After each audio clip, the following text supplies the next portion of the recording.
Okay, so today we have a very unique podcast here. We have some friends here. We were talking earlier to discuss the importance of the NBA and the greatest players of all time. That's what we're going to talk about. It has nothing to do with faith, nothing to do with religion, no discussion. But in all seriousness, I've been looking forward to this for a while. I know it's a bit of a sensitive setup to have it like this. We discussed it was supposed to be a different couple different individuals, brothers from your end coming in, and then Mohammed Hijab and I had a call together. We had a Zoom. He had some challenges, and I got to give shout out to Eddie, the Dean Show. He's here with us as well, but he's sitting outside to have the discussion for us to be here together. Robert, I respect all of you for coming out. Truly, I respect you for coming out. My outcome, I want to first share with you and the audience what my outcome of this is. So as a father of four, I'm a little bit concerned on what's going on with the country in America. I escaped Iran. We went to Germany at a refugee camp, then we came here. I now have 4 kids, and I love America. I think this is an incredible nation. It's changed my life. But some of the things that's going on right now, it's kind of weird. It's strange. It's not normal. It doesn't seem normal to me.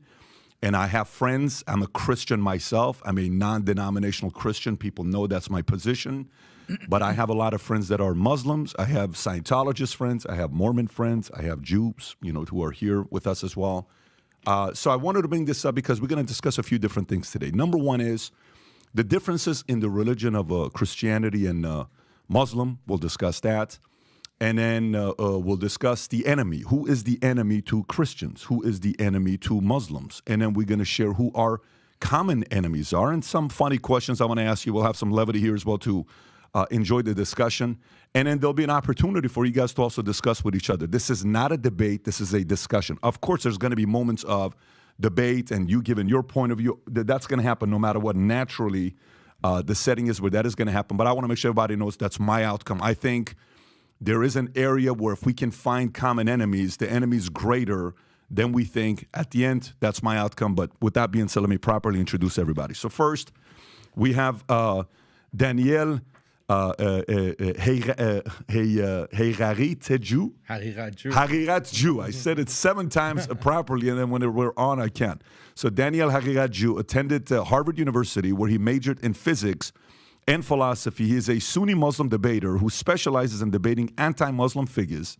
He founded MuslimSkeptic.com and teaches Islam at mosques and universities around the world. Thank you for being here. Thank you, Patrick. And he has a book here as well, The Modernist Menace to Islam. We'll put the link below as well, Rob, so if people want to pick it up, they can.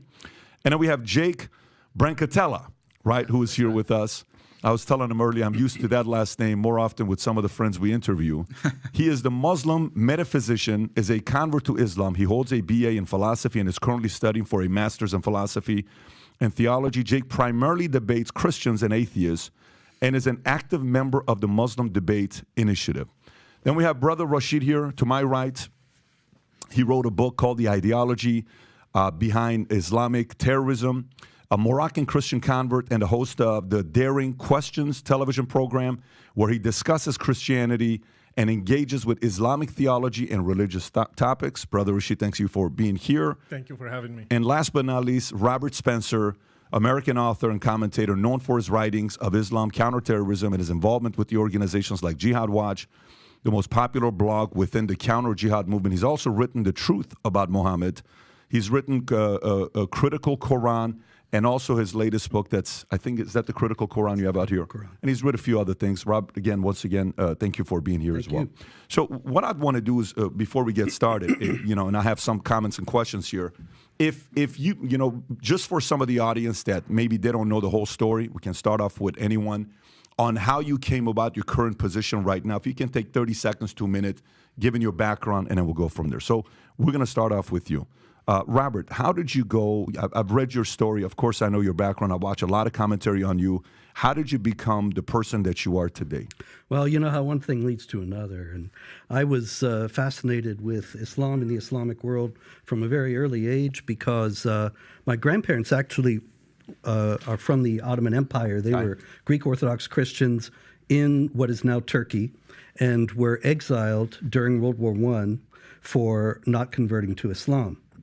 When I knew them, actually, my grandmother was the only person besides Barack Obama who said that who said that the call to prayer the Islamic call to prayer was the most beautiful sound that she had ever heard.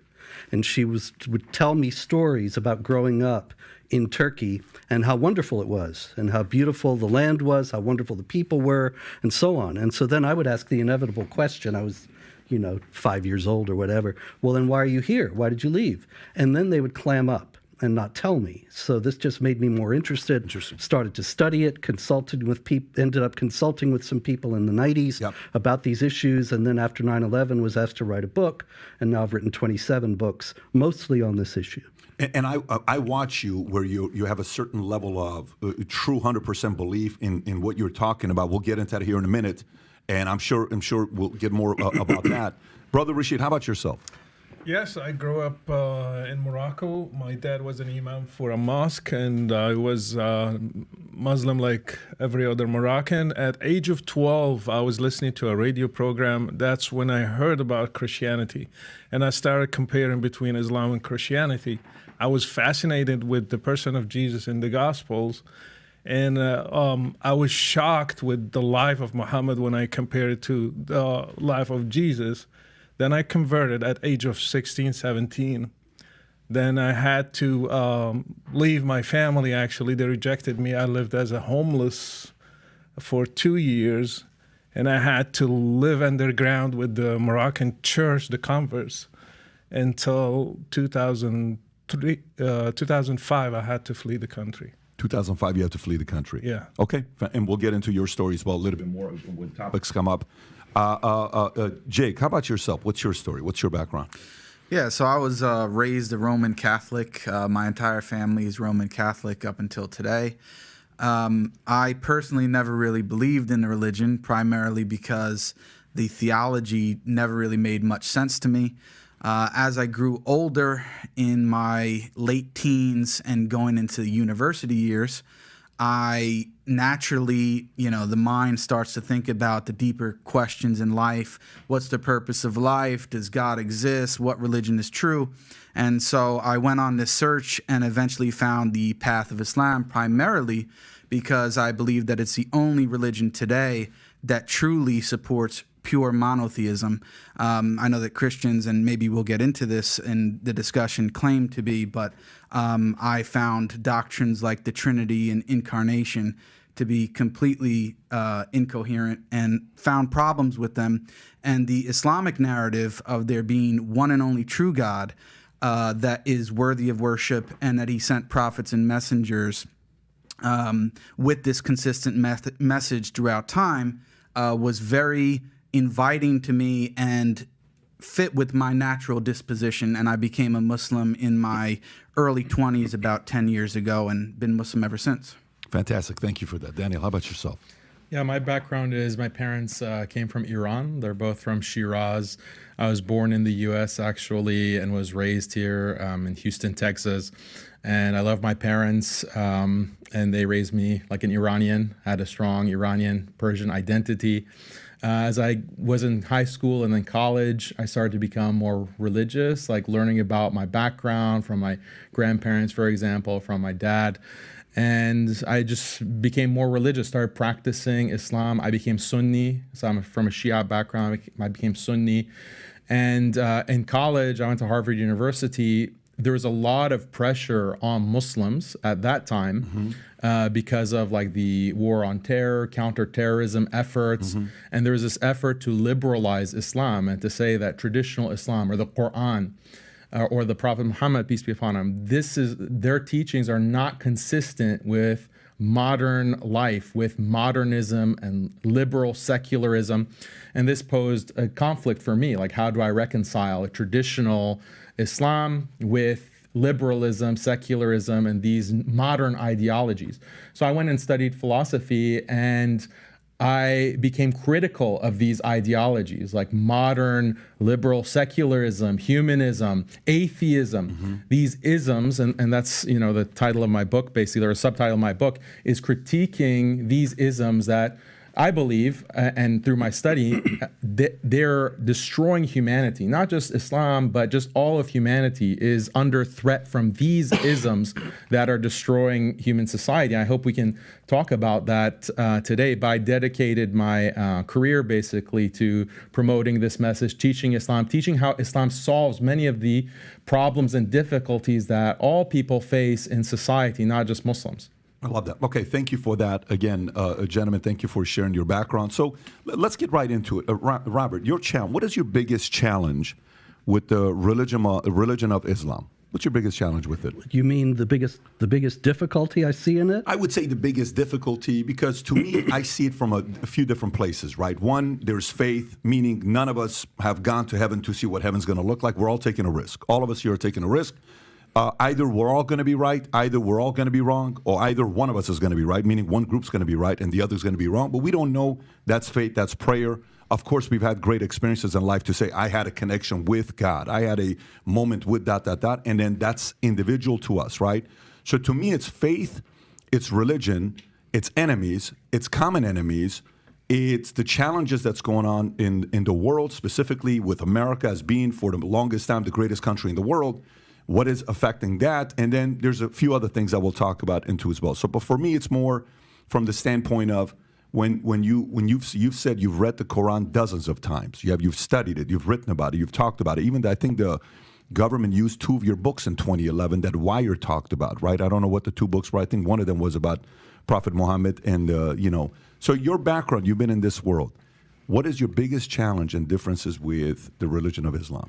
Well, probably the main thing is the sanctification of violence and the idea that God will bless and even calls upon the believers to commit acts of violence under certain circumstances. Like Rashid here is an ex-Muslim, and so under Islamic law, as it's traditionally and classically formulated, he would be put to death. Muhammad said, anybody who changes his religion, kill him. And it's still the position of all of the schools of Islamic jurisprudence, Sunni and Shia, that the apostate should be put to death. Now, obviously, this is not something that means that every apostate has to always go around watching himself, because you have to have somebody who's willing to do that.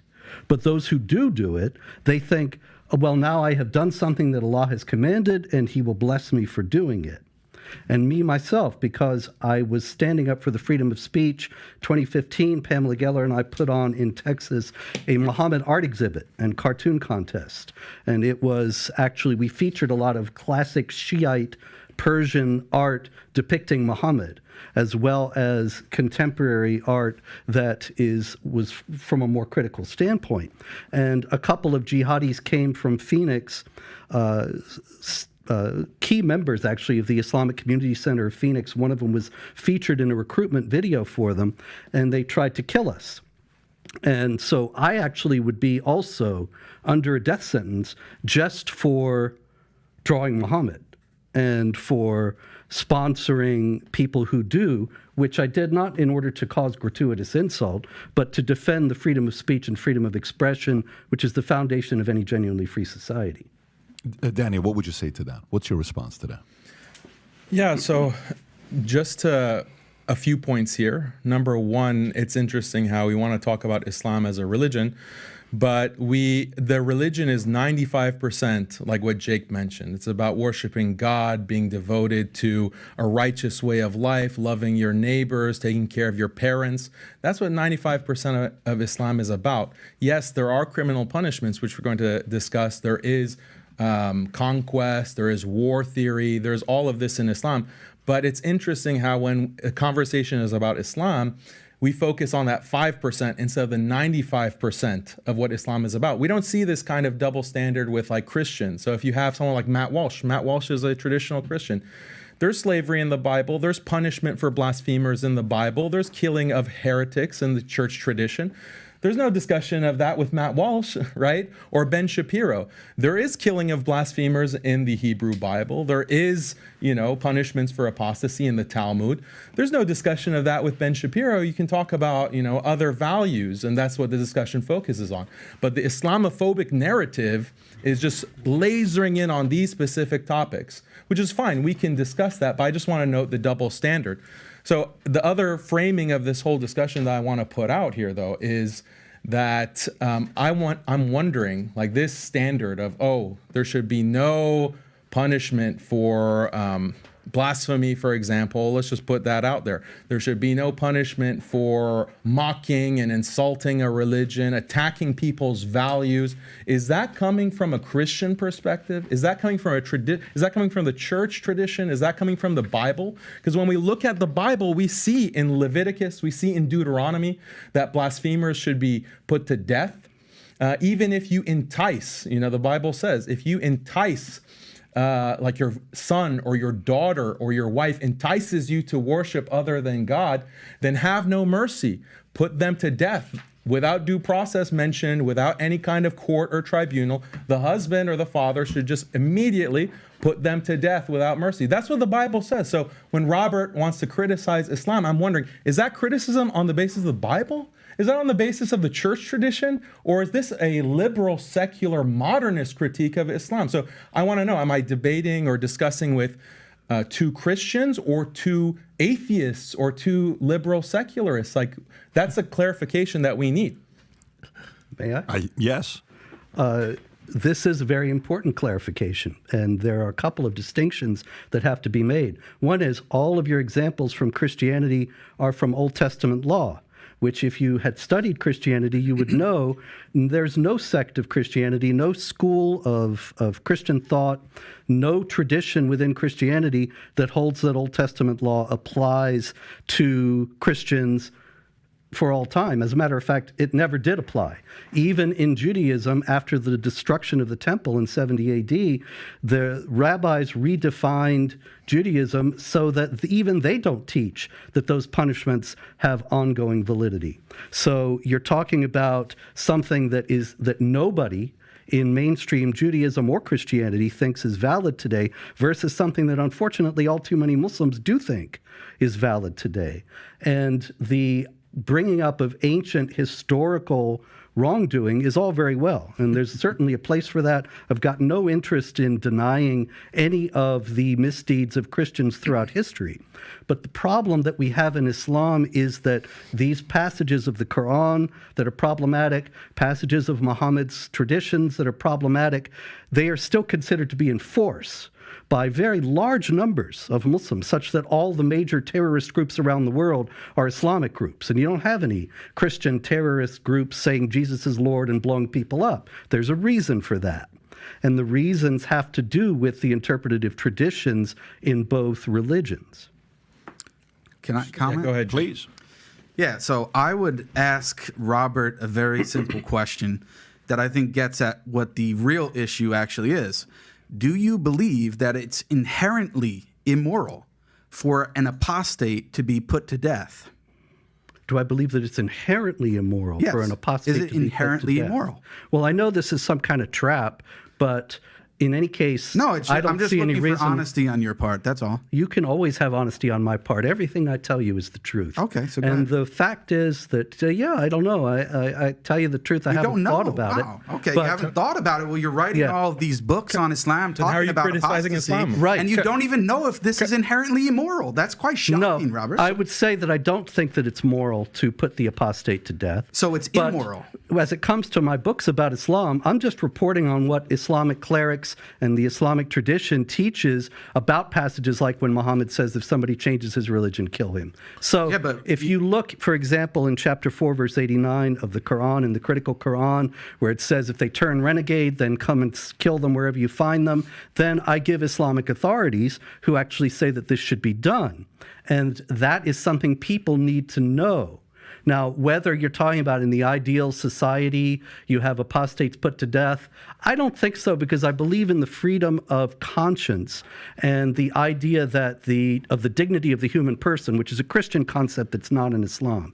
You have in Islam, the unbelievers are the most vile of created beings, according to Well, one chapter issue at a 98, verse time. 6. One issue at a Yeah, time. So on. No, this is all. I still let's didn't talk get an about answer this if issue. it's- I understand, Is it but this inherently is all the immoral? same issue. Whereas in Is it Christianity, inherently immoral? all people are equal in dignity as made in the image of God. And so in that sense, I would say, no, I don't think it is. So is it inherently immoral, yes or no? Can I answer that? It is. It is. So when Deuteronomy, since you like to quote the Quran, when the Bible says this in Deuteronomy 13:6, if your brother, the son of your mother, your son of your daughter, the wife of your bosom, or your friend, who as your own soul secretly entices you, saying, quote, let us go and serve other gods, which you have not known, neither you nor your fathers, of the gods of the people which are all around you, near to you or far from you, from one end of the earth to the other end of the earth, you shall not consent to him or listen to him, nor shall your eye pity him, nor shall you spare him or conceal him, but you shall surely kill him. Your hand shall be first against him to put him to death, and afterward the hand of all the people, and you shall stone him with stones until he dies, because he sought to entice you away from the Lord your God, who brought you out of the land of Egypt from the house of bondage. So all Israel shall hear and fear, and not again do such wickedness as this among you. So let me finish. Let me I comment get your on the point. passage. So when your loving God, Jesus Christ, who you believe is God, who revealed the Old Testament and revealed this as a law for the people, and you said that it's inherently immoral for the punishment of apostasy to be death, then you are charging your own God and supposedly loving Jesus with immorality, Not sir. at all. If you don't see that contradiction and hypocrisy, It's not then in we the can't least. really do much for you. Well, it's not in the least contradictory or hypocritical, because that is God actually ordering something Was directly. God wrong for that? Now, the question here is whether the Muslims, when they put people to death for apostasy today, are likewise authorized by God in some direct manner. Now, Oh, obviously, that's what matters. yes, the question is... And it's not inherently immoral. It just matters what is the correct religion and whether or not Well, see- God is actually revealing it. Yeah, if you study the Old Testament, you will actually find that there's a great deal of discussion about passages like that, and whether they are actually commands by God, whether they were understood by the faithful, interpretations by the faithful. The evolving understanding in the Old Testament and the New, and in Jewish and Christian tradition, is something that unfortunately is absent in Islam, such that in Jewish and Christian tradition you have the understanding of the dignity of the human person that ultimately made people realize that putting people to death for apostasy was not something that was acceptable. Yeah. But the idea that it was a localized command at some point or understood to be such, that is not the same thing as people nowadays thinking they are the executors of the wrath of Allah because Muhammad says if anybody changes his religion, kill him, and the Quran says that you can soothe your heart by fighting the unbelievers and so on. So, Robert, Can we hear from Brother Rashid for one? Brother Rashid, go for it. What's on your mind? Because this concerns me.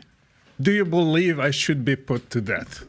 I believe that the punishment for apostasy in a correct Islamic state is death. I believe that that's the correct... Let me finish. Let me just respond, sir. I believe that that is the correct punishment which has been revealed by God both in the Quran and the Bible. And for Robert to turn around I and asked say, you... Let me finish. I asked you, do you believe I should be killed today? And I answered you, sir. Yes or no? I answered you. Yes or no? I answered you. I think he said yes. You want me to answer? I said... Yeah, you answered me. In a proper Islamic jurisprudence, jurisdiction, an Islamic nation, all of the laws of Islam and the Sharia as revealed by God should be applied. So if we were in that kind of state, would you do it?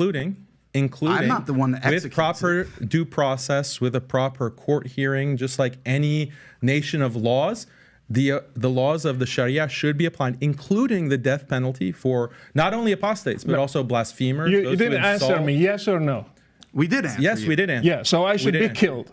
We did answer I your question. deserve to be killed because I left Islam and became a Christian. According to Islamic law, an apostate like you would be killed, yes. Okay, thank you. And according to the Bible as well. let me. This is a fallacy. And a blasphemer. This is a fallacy. Robert, too that's- cocky. Like you want to say not a you have fallacy. it too. It's a fallacy. No. Let us discuss this because Why is it a fallacy? it's a fallacy. It's let showing- me it's showing your Let me finish. Let me Explain. finish. Please condemn Jesus. Yeah. please. Oh, you think you Condemn should? Jesus. Robert Robert already Okay, condemned him. So No, you're lying. Let me Let's finish. be on let me record finish. saying you're That's lying what about happened. that. Let me finish. That's what happened. Let- You said let's- eventually you we convert- realized you like, eventually You're realized- lying. Just let me finish. You Let's hear converted. brother you- Rashid, and then I'll come to you. Go for You it. converted from Christianity to Islam. Your life is not under threat here in the U.S. I converted from Islam to Christianity. My life is under death.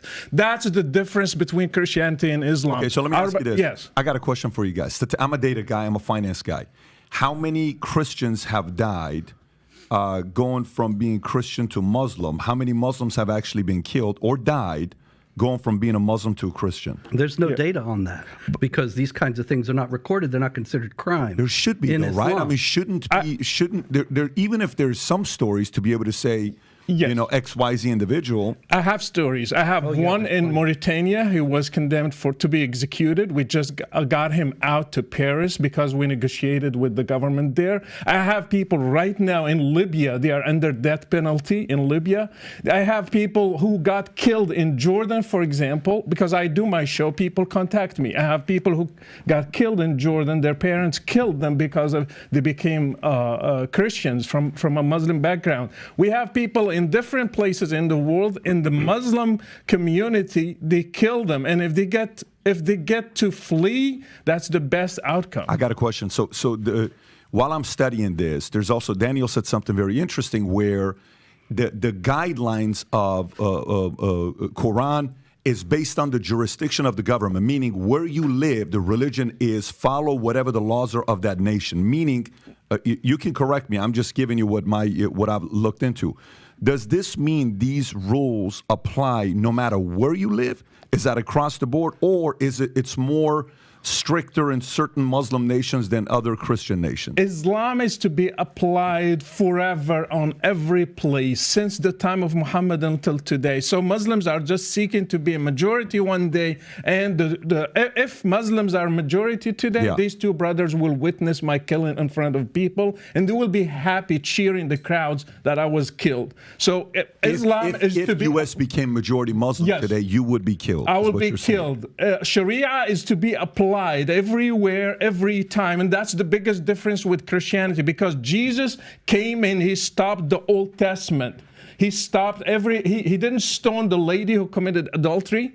He said in the law, tooth for tooth, and he said no, you turn the other cheek. Jesus stopped the Old Testament. They don't have a New Testament in Islam. They have worse than the Old Testament. They have something that Muhammad never corrected. So today we have to do jihad. Today we have to kill the apostate. Today we have to kill the person who doesn't pray, even a Muslim. If he stops praying, he should be killed. If he has no excuse, he should be killed according to Islam. I'd like to give them a chance to respond. Daniel, what would you, because the point I think you were making was how that maybe doesn't apply based on what the countries are, and then he makes a good point about saying, but if U.S. eventually becomes majority Muslim, then that could be the criteria that we have to follow in U.S. What's your response to that? Yeah, so there are a lot of inaccuracies in what he's talking about. I want to reframe the issue because he's saying that his life is in danger. But the lives of Muslims are in danger under a secular, liberal hegemony. And I know that some of the viewers might not be following what I'm discussing, but look at the war on terror, or even look at me personally or Jake. But I say things that are contrary to liberalism. I critique and criticize liberal secularism. And what is liberal secularism? It's this philosophy that came out of the Enlightenment, out of the 18th and 19th century in Europe, and it was imposed on the entire globe by force through colonialism, through imperial wars. And the idea of liberal secularism is that morality should not be based on these old books like the Quran and the Bible. We have to use reason and science to maximize individual happiness, individual freedom, and equality. And this is the best system of life. It's an atheistic system of life. We need to have separation of of church and state, etc.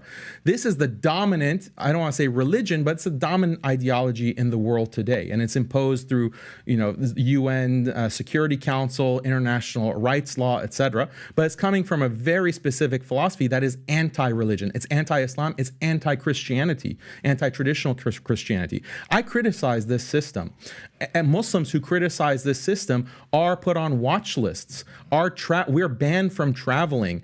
Some of us are drone striked. Some of us are detained. Some of us face all kinds of canceling, deplatforming. Our livelihoods are threatened. I get death threats all the time. Almost every day I'm getting a death threat because of my opposition to this hegemony, liberal secularism. There is no quote unquote freedom of religion, because if you oppose this hegemony, if you oppose this system, you will be put to death. And I know you've had some very distinguished guests like Glenn Greenwald, Whitney Webb, and they talk about this system. Alex Jones, they talk about this system. They might not put it in the same exact way that I'm putting it, but it is this authoritarian, centralized, theocratic, not theocratic, technological system.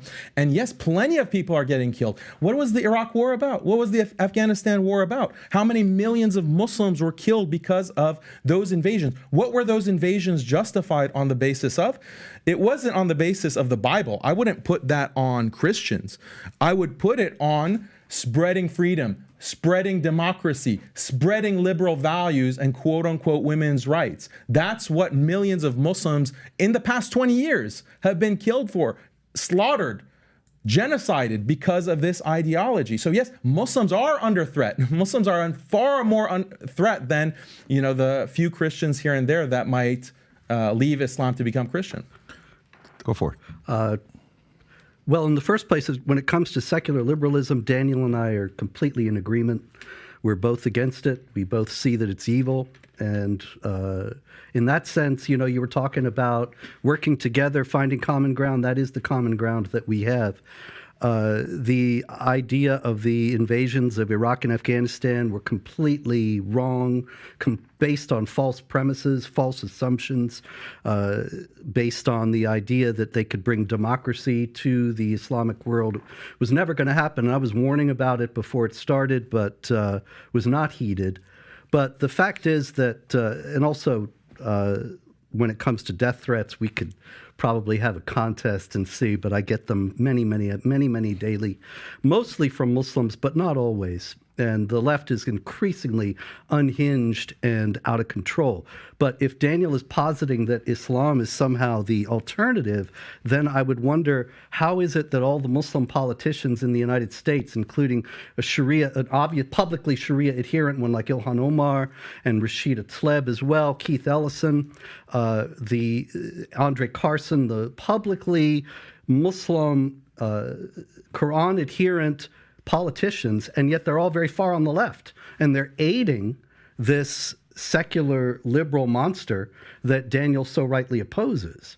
And so it's hard to see how Islam can be the remedy when you don't even have a single politician of the Islamic faith who is standing against all that. Brother Rashid, what's your biggest criticism of, because you were a Muslim before and you converted. What was your biggest reasoning for doing so? My biggest reasoning, and I want to comment on a point that I forgot to comment last time. Our brother, he said the 5% of Islam we are focusing on. Right. If you have this glass of water and you have 95 for it is water, but 5% is poison, it's going to kill you. So this is exactly what we have with Islam. Yes, you can talk about God, you can talk about worshiping, but how about violence against people like me? How about violence against Christians and Jews? You are ordered to wage war against them. That's what happened to my ancestors in Morocco. Berbers, they were Christians, they were executed, they were enslaved. That's what happened to people in Egypt, in Iraq, in Syria, and even in Europe. How about that? How about people who, for example, against women, Islam against women? And we should note that they endorsed the death penalty for apostasy right here. Yeah. So it's not like let me just finish. As does Jesus Christ. And against women, women should be beaten if they disobey their husbands. My mom was beaten my Imam dad. When I asked him why, he said, it's in the Quran. You cannot object to that. They cannot object to it. It's in the Quran. It should be applied. It's a permission for men to beat his wife. It's in the Quran. It's the word of Allah himself. Again, when I studied the life of Muhammad, in 10 years, he waged 83 wars in 10 years, 27 wars and 56 raids. In 10 years. And you are going to teach me that Islam is peaceful? No, it's not peaceful. Are you going to give a Nobel Prize for somebody who waged 83 wars? No, you will not. And another thing, Muhammad is not a role model. Jesus is. Muhammad, he had many wives, 11 of them. One of them, she was 9 years old. He was 53. I am 50. I cannot marry a girl that has 9 years old. You cannot. That's abuse. And Muhammad did that. Can we do one issue at a time? Let me finish this. He raided a Jewish tribe. You cannot compare Jesus with Muhammad. Jesus never killed a person. He never killed an apostate. He never waged a war. So he was a role model for me. That's why I loved Muhammad and I wanted to follow Jesus. They are going to keep trying, bring the Old Testament. Name one person that Jesus killed because he was an apostate. Judas, he gave him to the Jews, and he never ordered his disciples to kill him. These are the rules that they want to apply today. If we criticize Muhammad, we should be killed. Like what happened with Charlie Hebdo. Do you think those people, they just killed the people who drew the caricature for Muhammad just because like that? No, because it's written in Islam that they should kill people who criticize Muhammad. So Islam is a big problem. Even the 5% can kill whole humanity. Can I have a response? Sure, please go for it, Jake. And I want to comment on what he said and also Robert's remark about us endorsing the punishment for apostasy. Yes, we do. Why? Because our claim is that we are actually faithful to our scriptures. You guys are not. You want to avoid the Old Testament, and I want to give you an analogy, Patrick, because you're a business guy. You have many businesses, okay?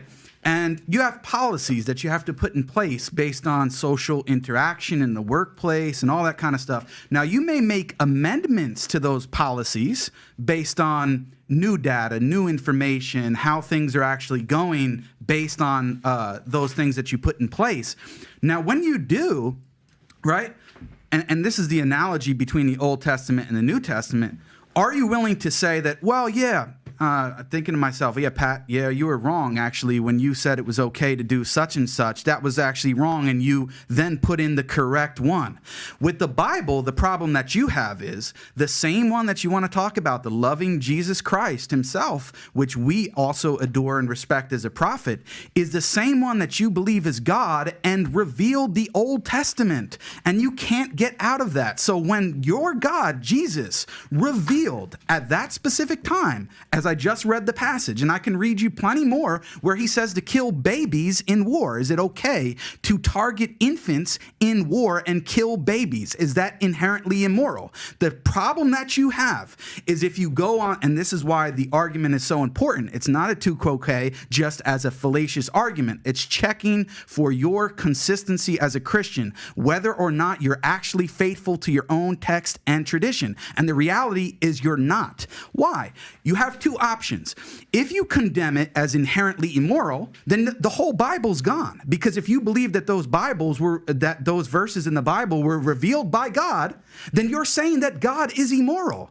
And on the other hand, if you say that it's not inherently immoral, but God changed the law at this time, then most of your arguments lose the force that they have against Islam, because you can no longer argue that it is inherently immoral to punish an apostate by death and all of the other things that you want to tack on. This is why it's so important. It's not a fallacious argument, and the reality is we want to stick to our text and our tradition, and for the most part, we would argue that the Christians have abandoned them in favor of secular, liberal, moral ideologies. Let me have Daniel respond, and then I'll come to you. Go for it.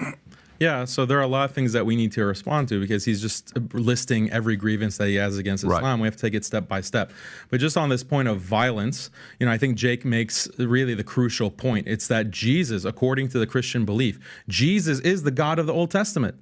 And he's the one who's commanding Moses, for example, to ethnically cleanse the Canaanites or the Amalekites or all of these other tribes and to conduct conquest and war, to take girls as slaves, to take virgins as slaves.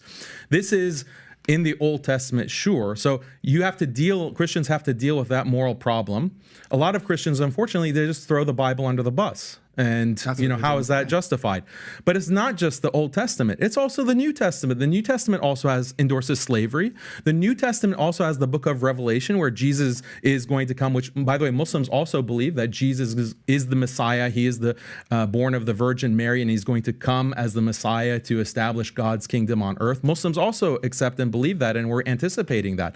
But he's going to be very violent. It's going to be a very violent affair, and that's in the Muslim tradition and the Hadith, and it's also in the book of Revelation. So Jesus is also very violent. And then finally, you have canon law. You have the church tradition. So if Robert wants to denounce canon law, because when you have canon law, it has slavery, it has a marriage age of 12 years old in canon law, it has punishments for blasphemy, it has even, striking the wife, the disobedient wife. That's found in canon law from Gratian. So I believe that Robert is an Orthodox Christian. If he wants to denounce canon law and denounce his own tradition, he can denounce that. He can denounce Jesus himself. He can denounce the Old Testament. He can denounce the Bible.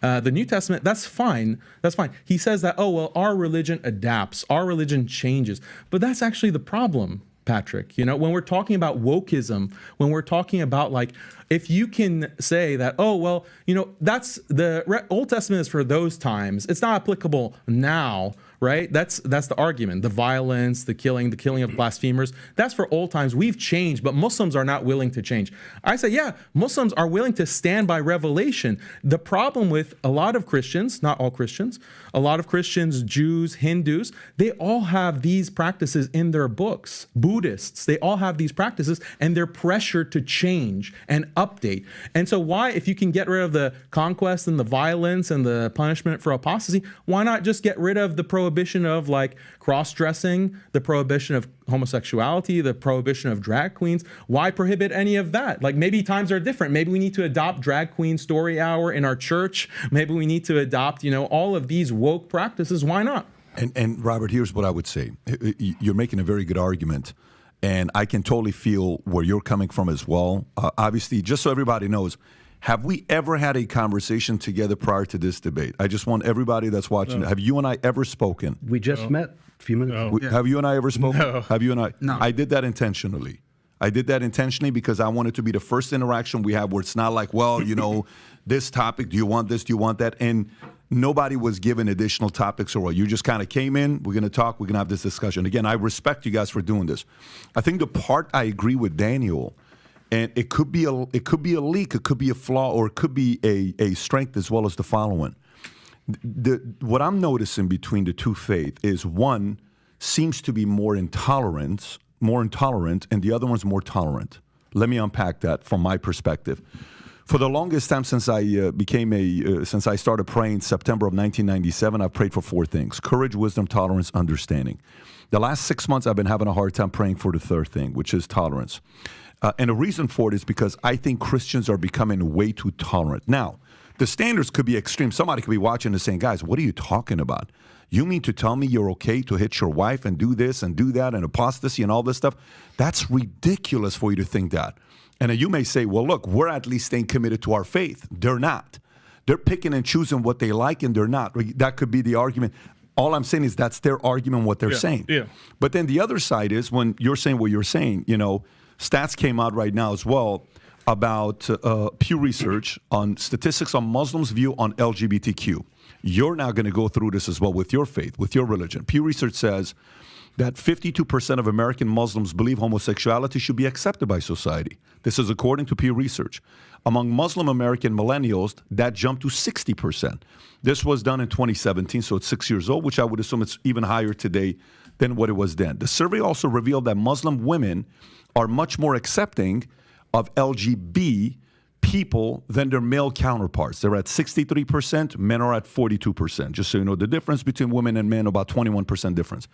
And a vast majority of religious LGBTQ Americans are Christians, split fairly amongst Catholics, 25%, Protestants, 28%, and Christian denomination, 24.5%. Only about 2.5% of Jews are for it, and 2% of Muslims, okay? So he makes the point that, you know, you are more tolerant of a religion of, when I say you're not representing everybody in a Christian. You could be your own kind of a Christian. There's different, you know, sects in a Christian. But from an outsider watching in and trying to be as fair as possible, I see we're not being tolerant. You're not going to say anything about our prophet. You're not going to say anything about our religion. We're going to defend this. These are our values. We're going to protect it. We're going to fight for it. This is important to us. This is our livelihood. This is what we stand for. And Christians are like, it's okay. Don't worry about it. It's okay. Don't worry about it. It's okay. Don't worry about it. And then it's bringing out more flaws and arguments in the Christian religion. And I'm saying this as a Christian myself. What's your rebuttal to that? Well, what you're talking about in a large part is a retreat from and a rejection of Christianity, not actual Christianity. Christianity stands for certain values, stands for certain principles, and when the West was Christian, then you didn't see all this craziness that you see in the society today. It's when the West starts to discard Christianity that all these things come in. Like Chesterton said, when people stop believing in God, it's not that they believe in nothing, they believe in anything. And we're seeing that illustrated every day now with increasingly insane public discourse coming from the left, and especially a social discourse. But this is not Christianity. Now, to be sure, you're absolutely right. There are a lot of leftist and liberal Christians who have essentially discarded Christianity. Yeah. And under the guise of Christianity, it's kind of like Invasion of the Body Snatchers Christianity. You remember that movie? People would appear and they looked just the same, but the space aliens had taken their personalities and replaced them. And that's what we have with a great deal of Christianity today. Unfortunately, it's been infected by exactly this kind of liberalism, and so a lot of people turn away thinking that's Christianity, when actually these people are not Christian in anything except the name. But there's a great deal more that Daniel mentioned. Am I going to get a chance? You can respond right now. Okay. Yeah. The problem that you guys have is that you're reading the Bible as if it were the Quran. In the Quran, it's dictated. Allah dictated every word, and it's applicable for all time. It's all flattened out and on the same level. The Bible is simply not like that. In the first place, you have the very simple notation of the Gospels, the Gospel according to Matthew, Mark, Luke, and John. Now, in the Christian faith, Matthew, Mark, Luke, and John were inspired, but that doesn't mean that God was dictating to them and that it was beyond their human understanding. Like when St. Paul, in one of his letters, and he says, I'm glad I didn't come to baptize any of you. Well, actually, I did baptize a couple people, and I forget who else, but I still didn't come to baptize. It's not that God is forgetting who he baptized and who he didn't, but Paul is working from his human understanding, and yet he is speaking the truths, the eternal truths that God wants him to communicate. A lot of the Bible is the record of the evolving understanding of the people of God about precisely a lot of these issues that you're talking about. And so you can't go back and flatten it out as if it were the Quran and say, Jesus is here telling people to kill people, and therefore you have to approve of it. Well, Jesus is That's God. just not how the Bible works. What you have is an understanding that the people had at that time that's expressed in that way, and then later, because of the teachings that Jesus gives in the New Testament primarily, of the dignity of the universal dignity of the human person, and of various other aspects of the understanding of humanity. That's why slavery is abolished, and slavery was only abolished in Christian contexts, primarily in the UK and the United States to start with, and then it followed around the world, because people understood, even though slavery is in the Bible and in the New Testament, yes, at the same time, also, there's the idea that all people are made in the image of God and have that dignity. So there's not the dichotomy like in the Quran, Muhammad is the apostle of Allah, those who follow him are merciful to one another, ruthless to the unbelievers, at chapter 48, verse 29. So it was Christian clerics in the UK and the United States who led the fight to abolish slavery based on the deeper Christian principles regarding the dignity of the human person. Yeah, so why can't evolve? Why can't Christians evolve to accept transgender and drag queen story? Or why can't things evolve even more? Actually, what's the because principle? of the same, what's the principle? Yeah, it's a good question. I'm trying to answer it. It's because of the same principles. The idea of Human transgender, human dignity, and that means both physically and spiritually. And so you take the transgender business, that's a total rejection of trust in God and the idea that God knows what he's doing when he creates somebody male and female. And that's the first thing the Bible tells us about God, that he created the heavens and the earth and that's created not what human LGBT beings. Christians say. And well, sure. LGBT and that's Christians why they're say wrong. human dignity that male and female, he created us for who we are them. and being tolerant for who we are. Yes. That's what they claim. Well, that's you why we have heresies. A very clear-cut principle. We have heresies in Christianity, just like you do in Islam.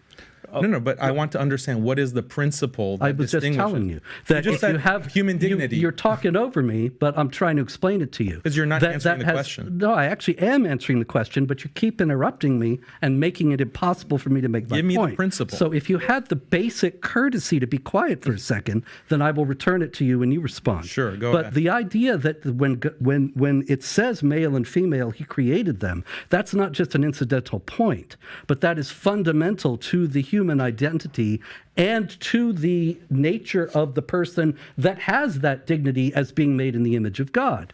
And consequently, to say, oh no, God made a big mistake and I'm really a woman, that is a fundamental rejection of any kind of Christian principle. That's not what transgender said. Let me ask a question here for the point he made. I want to transition off this topic to the next topic. By the way, you know how the Constitution, we've had 27 amendments in the last however many years we've been around, right?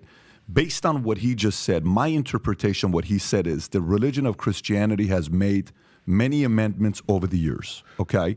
Somebody could interpret as the New Testament as a form of an amendment. You can push back. I'm just giving the audience, trying to see what the average audience may be thinking about. They may say, no, the Quran is the Quran is the Quran. We follow what was taught back in the days and we're sticking to it and there's no amendments. What's your rebuttal to that? Can I comment on this? Please, yes. You understand what I'm saying, right? You understand the question? I understand the question. First of all, they are talking about amendments. They have something in Islam called abrogation. It's like an amendment.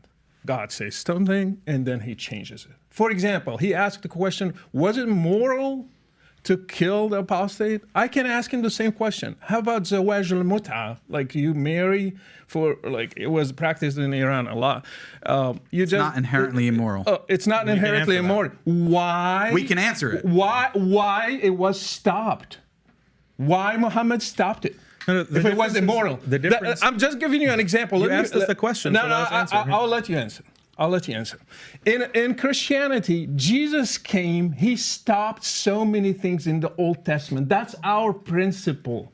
He stopped, for example, sacrifices. We don't sacrifice animals. He stopped the adulterers to be stoned. He stopped so many things, like tooth for tooth. He stopped that. So Jesus stopped so many things in the Old Testament. You don't accept that. That's your choice. For example, why his disciples never killed an apostate? Why his disciples never They didn't have political power. As soon as Christians gained political power in the Roman Empire, they started doing these things. They didn't have the jurisdiction to do so. They didn't kill They were the minority. They weren't in power. As soon as Christians gained power within the Roman Empire, they applied the Old Testament laws, the New Testament laws. It's not true. It's codified in the canon law. Do you know? Are you familiar with the canon law? Yeah, I want to talk about that. Yeah, please explain the canon law. Brother Rashid, if you can get close to the mic so the audience can hear you. Jesus never waged a war. He never ordered one. There were other Jews who did kill Romans and who did kill people, zealots, the people called Ghayurun. So Jesus never ordered that. His disciples got killed, not waged war. They got killed. They never killed a person. Slavery, the Apostle Paul, he said, in Jesus there's no slave or free. And that's why the abolitionists, they started in the West. I have a question for you. You are benefiting from human rights and freedom of religion in the U.S., and you are trying to get us back to Sharia. For example, you converted from Christianity to Islam. Alhamdulillah. And you want to bring a law that kills the apostate? Do you want to be killed for converting from Christianity to Islam? Do you want that? Do you believe it's correct? Do you want it? Do you believe it's correct? So he doesn't answer the question. Do you want it? Give us the principle is the golden rule. Do not do to people what you don't want them to do to you. So you talk for a long time. Can I respond, please? Okay. Both of you keep running from the Old Testament and the argument that I've given. Jesus stopped it. We are not running. Jesus stopped it. We let you speak for a while, sir. Please let me talk, okay? Is Jesus God? Well, yes, the answer is yes. You do believe that. Did God reveal at least parts of the Old Testament? Well, of course you believe that. Now, Robert wanted to make a distinction. He brought up an example about Paul trying to remember how many people he baptized. But in the Old Testament, when it says that God is speaking and that God commanded X, was that just somebody making it up or misremembering? No, the Bible says it's God. So listen to this passage. 1 Samuel 15, 1-3. And Samuel said to Saul, "The Lord sent me to anoint you king over his people Israel." Not, oh, I'm just talking at it, my backside. "Now therefore listen to the words of the Lord." Who are they? They're the words of the Lord. They're not the words of Samuel or your neighbor John or whoever else. "Thus says the Lord of hosts, I have noted what Amalek did to Israel in opposing them on the way when they came out of Egypt. Now go and strike Amalek and devote to destruction all that they have. Do not spare them, but kill both man and woman, child and infant, ox and sheep, camel and donkey. So do not tell me, sir, that God, Jesus, did not order the killing of innocent people. He not only did he do that, he ordered the killing of babies, none of which you will ever find anywhere in the Quran or Sunnah. So if you have a problem, let me finish, sir. You don't have it in Sunnah? Let me finish, sir. If you have a problem with God ordering death for apostasy and all these other things that you're bringing up, Robert, when you bring up the issue of Paul, well, he's trying to remember how many people he baptized. Is that analogous to this text where a prophet, Samuel, is explicitly saying that these are the words of the Lord? Was Samuel lying? Did God actually say this? And if so, is killing babies inherently immoral when at war? Yeah, killing babies is bad, Jake. Yes. Is it inherently immoral? Yeah. So why did your God order Why did Jesus order it? Why did your God Jesus the problem command? you have, Why did your God the problem Jesus you have command once again, the killing of infants? If you'll let me answer, the problem that you have once again is that you're reading the Bible as if it were the Quran. And see, these things actually trouble Jews and Christians. There's no reason to cover up that fact that these passages have caused difficulty for Jews and Christians throughout history. And some people would say, actually, these things never happened at all. That they were they were fables designed to teach. Do you believe that they were fables designed to teach that you are to be completely pure and reject sin, and that all that business about killing this one and that one is about rejecting various sins. We want to know your position. Now, the whole point of what I'm saying here, if you would stop interrupting for a minute, I did not interrupt you. The whole point of what I'm saying here is that these passages, precisely in the fact that they have caused trouble for Jews and Christians and have led to differing interpretations of them, demonstrate that the Jews and Christians both have an evolving understanding that comes from later revelations and that comes from their own interpretation of the revelations that they received, such that they can say unequivocally that, yes, killing innocent people is wrong. Whereas you have Muhammad, and they ask him, you're throwing rocks, you're catapulting stones into the infidels' city, and they got women and children in there, and he says, oh, they're among them. In other words, it doesn't really matter if you kill women and children because they're all infidels. And you don't have any kind of critical stepping back and saying maybe that is not to be. That's the one I'm talking about. Can you read this to him? He Yeah. said there is Yeah. no Permissibility. Nowhere in Sunnah. Just read it, please. This is Sahih Muslim, Yeah, and I'll which is respond one of to it. I know the the text. hadiths. Well, you said Permissibility there of is none. killing women know and the children text. in night raids. Can you so start long from as the beginning? Start from the beginning. Go for Read it. the actual text. permissibility. Will you stop interrupting me? I did not interrupt you. Permissibility of killing women and children in night raids, so long as it is not done deliberately. It is reported on the authority of Sa'b ibn Jathama that the Prophet of Allah, when asked about the women and children of the polytheists being killed during the night raid, said, "They are from them." And this is They are Sahih Muslim polytheists. Can we respond? 1745a. Can we And respond? that, once I make the point, that is giving permission. And that's actually was invoked by Zarqawi, the al-Qaeda leader in Iraq, when he was explaining why women and children were killed by the jihad bombings, and he was actually justifying it among Muslims. And he invoked that passage. Okay, so the difference is if you actually read the next hadith afterwards, it clarifies it, sir. And yes, if you're talking about bombardment or collateral damage in which an infant or child or a woman may be harmed Inadvertently. inadvertently and unintentionally, then yes, that can happen. It's not a good thing that we enjoy in war, but if it happens, so be it. The difference is that in this text, it's specifically commanding from God.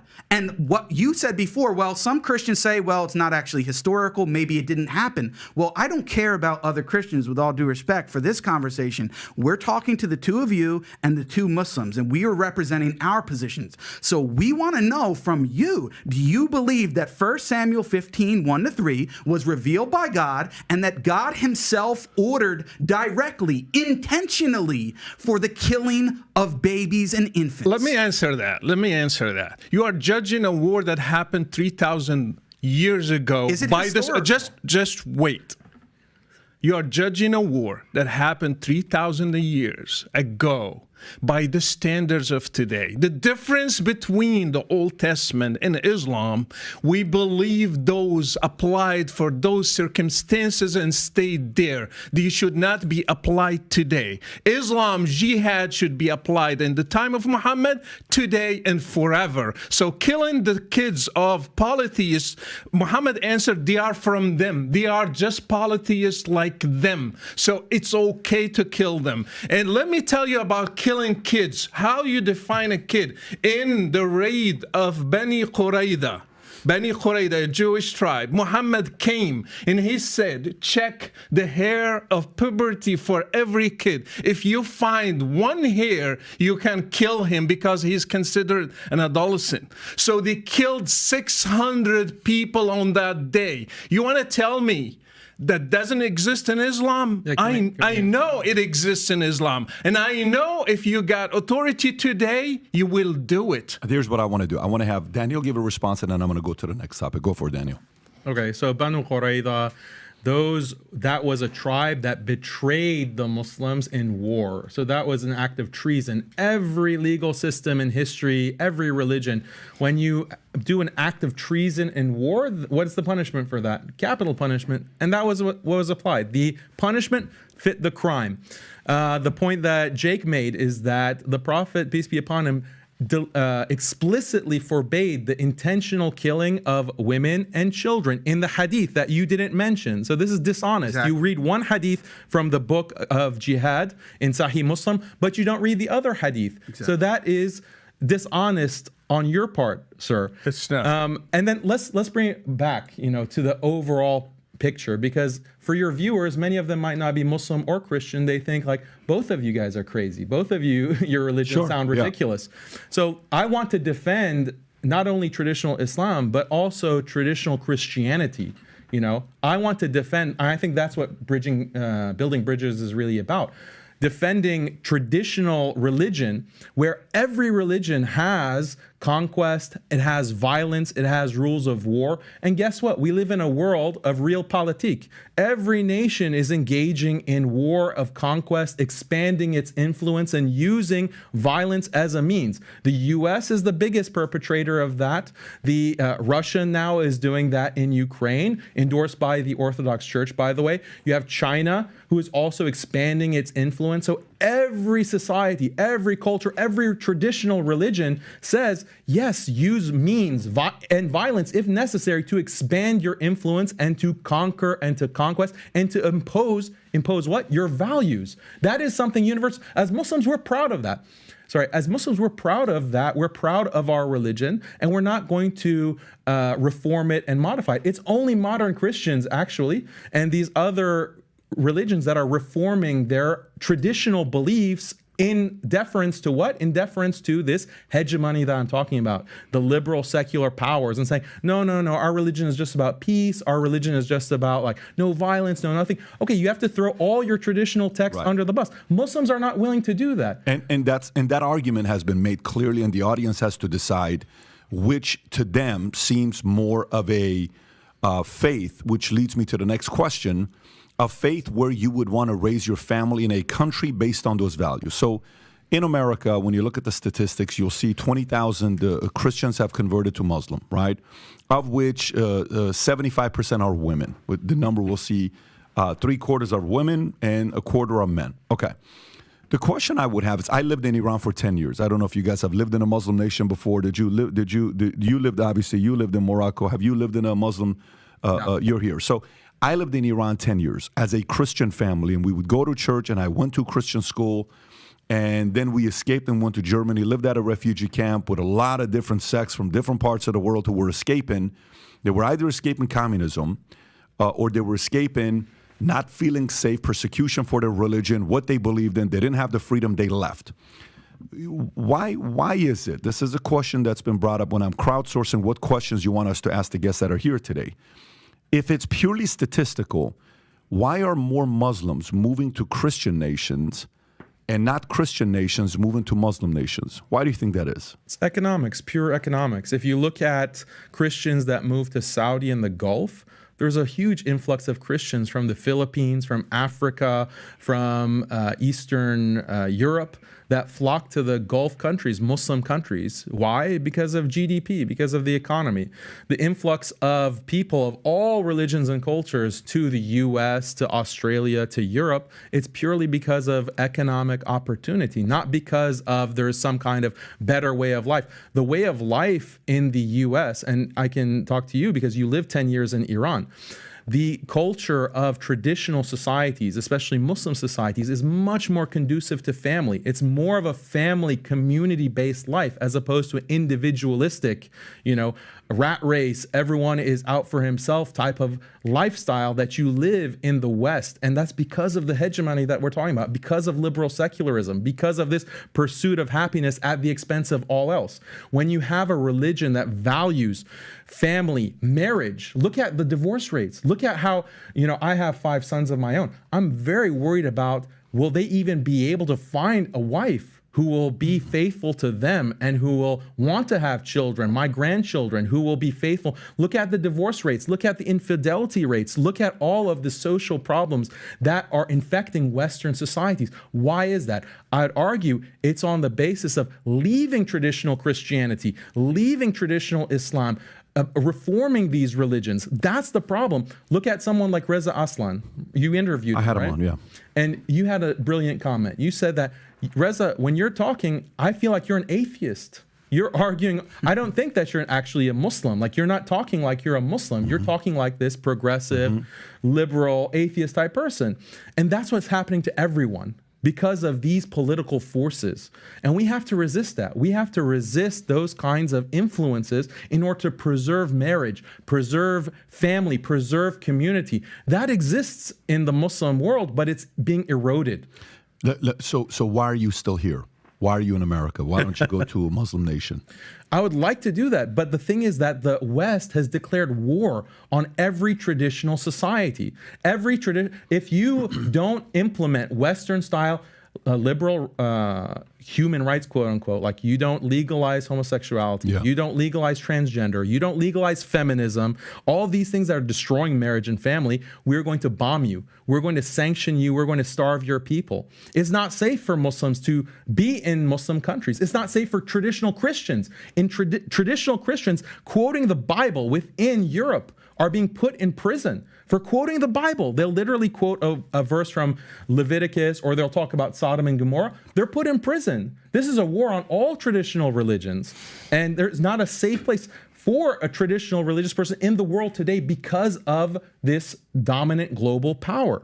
So your argument is economy, capitalism, a capitalistic society. So then the question would be, why don't Muslim regions accept the principles of a capitalistic free society to be able to attract other Christians? Because when you hear some stories, but I got that. Brother Rashid, do you have a response to him on this question, specifically the question I'm asking? Why do Christian nations attract Muslims, but Muslim nations not attract Christians? He said economy is the first reason, Yes. but other reasons exist too. I have seen so many Saudi girls leaving Saudi Arabia, going to Canada and the US and the UK, asking for asylum because they don't have the same rights. And they are forced to stay as a second-class status. Women is not treated well in Muslim countries. I have seen people who are leaving Morocco and other places because they don't have freedom of speech. And if you say anything against Islam in Egypt or Morocco, or for me, for example, why I left Morocco. I love Morocco. I would love to live among my family, but I left not because of the economy. I was doing well, but because I don't have freedom of religion. And there are many countries that are like that. If you open the borders in Europe and the US, you have almost probably, I can't guess, but like probably 90% of Muslims will go to the West, not just because of money. It's because of other reasons. They are oppressed there. And our brothers, they have their solution to what will live is not what I am here. Of course, we have a problem in the West, but the solution they are given is worse than what we have today. For example, LGBTQ, whatever, they will kill them if we bring, let's say, let them govern with Islam today. They will throw them from a higher building. That's their punishment. I'm not with that. I'm not either this, the two extremes, either this or that. Islam is not going to give a solution. Why we have human rights in the West? Why everything we are enjoying today, it came from the West? For example, women's rights came from the West. Abolishing slavery came from the West. Freedom of speech, freedom of religion came from the West. You name it. Just give me anything. Democracies came from the West. So they want us to live under an authoritarian system, and you cannot even question it. And if you say anything against it, you will be condemned to death. For example, if I say Islam is not the right way to God, I cannot say that in a Muslim country. I will be punished for that. So we are enjoying freedom of speech, freedom of religion, democracy. We can say our opinion. We can have a podcast like that without a problem. Guess what? In Morocco, when I became a Christian, we met as Christians in closed doors. We couldn't sing. We couldn't baptize people. We couldn't name our kids Christian names. You cannot name him Luke or Mark or anything. You have to name him Muhammad and Omar and Abu Bakr. You can't name them Christian names. This is not true. It's true. I lived it. It's not. In Islamic law, okay, do you know Ahkam Ahlul Dhimma? Do you know the principles? I'm not Ahlul Dhimma. I'm an apostate. Yeah, you don't talk about other Christians. Well, Christians can name their children. Okay, you lived in a Muslim country. Okay, let me you be finish. named Patrick, or was that against the law? Let me finish. I am a convert from Islam to Christianity, That's and different. I had hundreds like me, girls and boys. We were gathering. We were afraid of police. And we got arrested many times. We got interrogated. So let me get this straight. So I want to understand what both of you are saying. So for us, I was born in a Muslim country. My name is Patrick. My sister's name is Paulette. You're saying if a Muslim converts to Christian, you can't just name your kids anything. You have to name them those specific names. Yes. And you're okay with that? You think that's normal? I said something even more than that. I said that the punishment is death penalty. So forget it. That's what we talked about at the beginning. right? Apostles totally get it. So for you, it's not even your level for that is for somebody to go. But why is that? But that's not the treatment of all Christians. I totally get that. But why do you believe that? Why do you believe if a Muslim becomes a Christian is the death penalty? Why do you believe this is what I want to explain is that, first of all, this is found in every religion. It's found in every culture. The idea that you have to have punishments for defection, meaning that if you abandon the group, you are threatening the group. And that's why every business, every university, every society has community guidelines, for example. Yeah. If you violate the community guidelines, it's not called blasphemy, it's called a violation of community guidelines. You're expelled from that community, you face consequences. But it goes beyond that because you have restrictions on your speech, right? We can't look at, this YouTube channel. I can't say certain things on this live stream. Otherwise, the video will be banned. Your channel will get in trouble.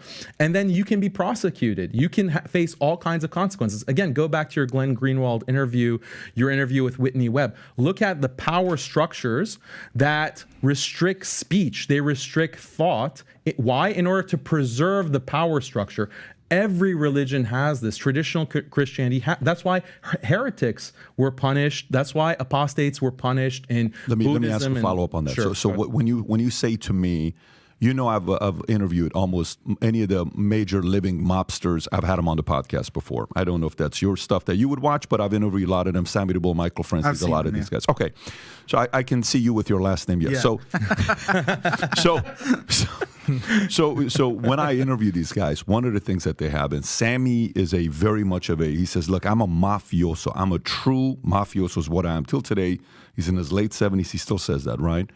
If you step away from the life, you could get killed if you step away from the life, right? Okay, you chose this life. You celebrated when you become a made man. Now you want to leave? You got the benefits of being a made man. Now you want to leave? We're going to take your life, if based on the principles that they followed. But that's the mafia.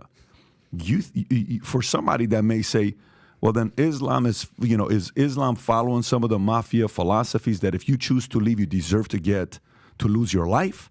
Don't you think that's a bit extreme? I would say the problem with the mafia is criminal activity. It's not with this principle. This is a good principle. That's why they're able to be so organized. That's why they're able to be so successful. That's the argument. And you have nations that are run in the same way. You have to preserve the nation by punishing defection because it threatens the unity of the group. It threatens the way of life. That's tough, though, man. That's that's the law. That's what exists. I totally understand that. All I'm saying is that's tough because, okay, so let me get to more the business side, the next side. Let me just add a little bit to it. Go for it. I will be killed, my kids will be taken, and my wife will be taken. Just to add to the list in an Islamic system. Let me continue with this. Let me continue with this a little bit because this is getting interesting to me. So if in insurance, there's two ways to build, or real estate, there's two ways guys build their real estate and their insurance companies. Let me explain this, and you'll see where I'm going with this question. One is there's guys that steal from other people. Okay. And I'll say, oh, you train those guys, I'll take your agents. You train those guys, I'll take your agents. You're getting 60%, I'll give you 80% if you come to my company. So their entire business model is to take from others, right? And then they're always capped because somebody else is not going to come and say, he gave you 80, I'll give you 100. And then so now they go to a different guy. And then the other guy will say, he gave you 100, I'll give you 110. Then they'll realize there's only 130. So how much more is left to do? I'll give you 115 if you come to me 5 more. Okay, I'll come to you. And then eventually, you're stuck. You're not going to go anywhere, right? Okay. So these agencies are not baptism agencies.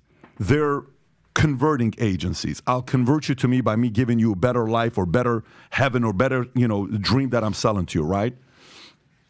For me, the way I see it is and then the other side is guys that recruit people from other industries and they make them realtors. So I'm working at Sears. You should consider getting a real estate license. I convert you. You're a nurse. You should think about being a realtor. I become a realtor. So you understand the two examples I'm giving. I'm recruiting other realtors. I'm converting somebody into being a realtor. Hence, religion, Muslim. I'm targeting Christians to convert them. No, I'm converting people that are, becoming Muslims or just we're having more kids and that's how we're going to grow a religion. Okay. So the criticism and fear that a lot of Christians will say, non-Muslims will say is, if we go the way we do right now, one day Muslims are going to run the world. Do you not fear that? And you'll hear that. Okay. And by the way, it's a fair argument because right now the number is, give or take, the Muslim population worldwide, I think, is around 1.7 billion. And it's expected by 2060 to grow by 74% to 3.1 billion. Today, they're 24.1% of the world population. By 2060, you'll be 31.1%. These are some real numbers that they're increasing. And Christians will say, well, are you not worried about that? Are you not worried about that? Are you not worried about that? Okay. So then my argument becomes, because I'm a data guy, Muslim women have 2.9 kids per woman. Christians are around 2.5, 2.6. Non-Muslims are 2.2. And you know the replacement game, you need to have 2.1. Yeah. So 2.1 is a replacement game. 2.2 is non-Muslims. Christians are 2.6. And then you have Muslims eating away 2.9. By the way, in the 90s, you were at 4.3, 4.5. In 1990, 1995, 30 years ago, you were at 4.5, 4.3. So where am I going with this? So where I'm going with this is if this goes the way it does, and they do what they do, it is very natural that the Senate, that Congress, that House, that governors are going to be ran by Muslims. Right now, you have 3 that are there. You mentioned the names earlier. There used to be 1 in the past. That's 4. But we had 82 in the midterm election who are Muslims that got elected to city, state, different kind of jobs that they had record-breaking ever, right? So if I don't look at it from the faith standpoint, if I don't look at it from the religion standpoint, if I don't look at it from the argument of who's right, who's wrong, Muhammad, Jesus, if I don't look at it from there, I would simply say their strategy of growing is kicking Christians' tail. So then Christians can either sit there and complain about it or they can do something about it. But Christians don't want to have that many kids. Christians are not having 4, 5, 6 kids. He has 5. You said you have 5 sons? 5 sons? Okay, he's got 5 sons. I don't know how many of you have 5 sons at this table. I got 2 and 2 girls. 5 sons is going to be the rest of us, right? If he's going to keep having these kids. So what is your solution as a Christian? And I'm purely talking business right now. The business of religion is what I'm talking right now. According to the business of religion, they're going to win. And there's nothing Christians can do about it. By the business. You can sit and argue the faith all you want. They're getting their people and their kids baptized because their job isn't recruiting Christians to become Muslims. They've only converted 20,000. That's not a lot. It's not a big number. But they're getting more kids and they're raising their kids with the loyalty to the parents and they're following that faith and they're growing bigger and we're not doing that. What are your thoughts to that? Well, if you're asking me what the solution is, obviously Christians have to recover a sense of their faith and a sense of what's at stake. Because what you're talking about will happen if this continues is that the United States will look like Egypt or Saudi Arabia or Iran. Those were not always the heart of the Islamic world. Those were conquered and Islamized. And the Christians were, like Rashid was saying, were made second class, made subject to all kinds of humiliating and discriminatory regulations, and had to pay a special tax that's specified in the Quran, chapter 9, verse 29. And they ultimately, most of them in those areas, and in North Africa, other areas like that, many of them thought, why am I suffering this and having to live in this way? All I have to do is convert to Islam and I can live a decent life. And most of them did. And so you have areas that were 99% Christian and now they're 99% Muslim.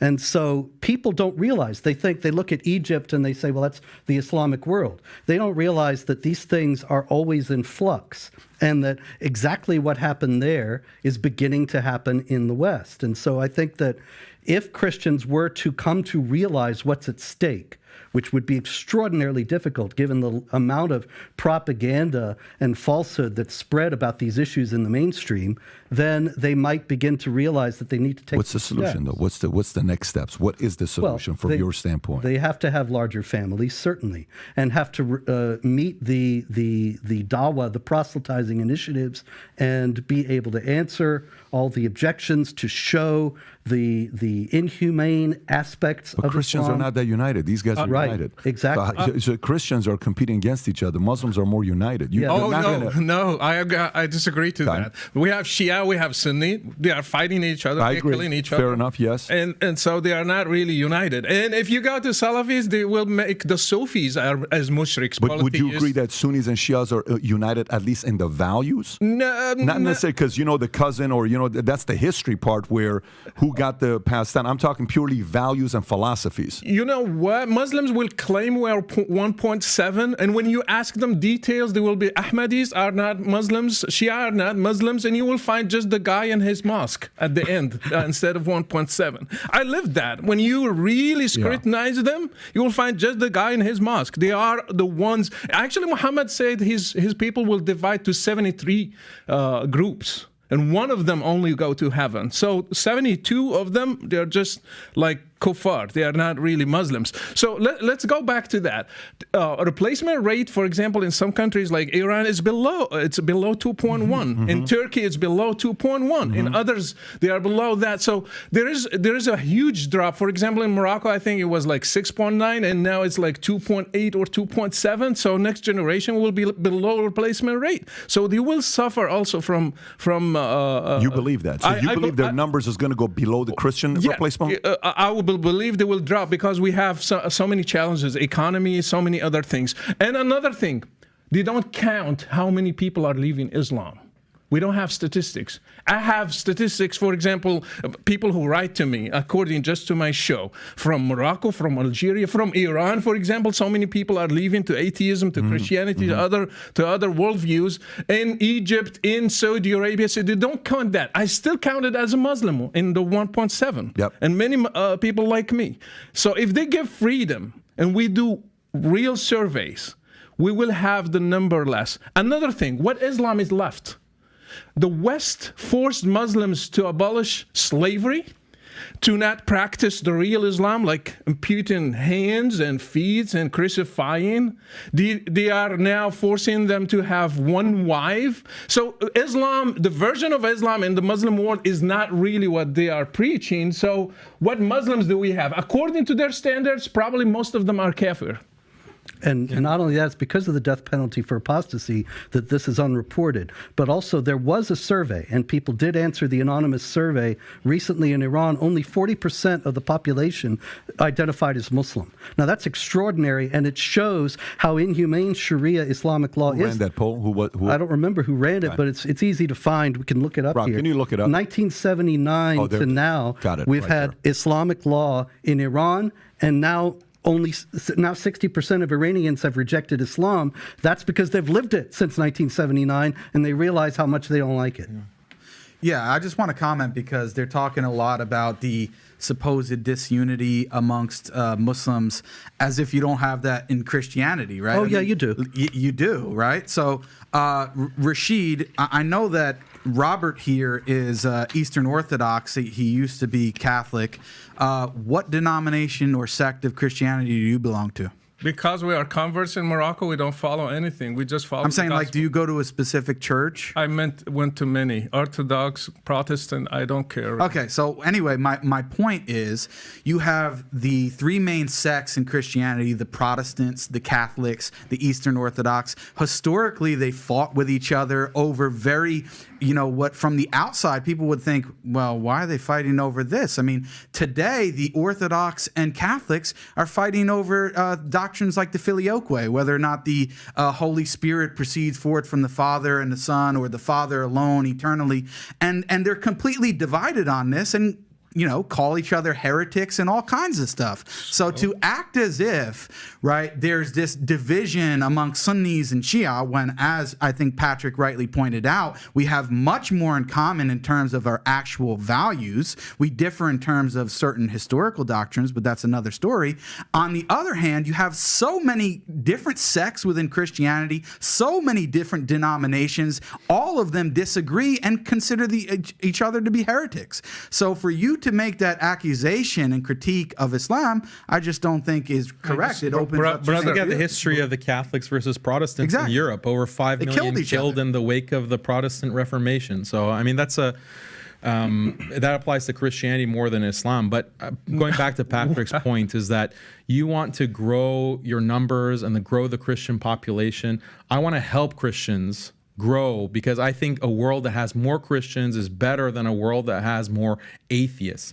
But how can you have more Christians when you don't really believe in the Bible? We have the seeds of the destruction of Christianity right in this podcast, because when you look at the way that Robert and Rashid describe the Bible, they describe it as a book of fables, and it can continue to evolve. I didn't say that. This is going to cause apostasy. This is going to cause a decrease in faith. Like, why should I take Christianity seriously when it just evolves and it changes over time? I can't connect my practices and my beliefs as a Christian today with the historical Jesus. So why am I going to maintain myself as a Christian?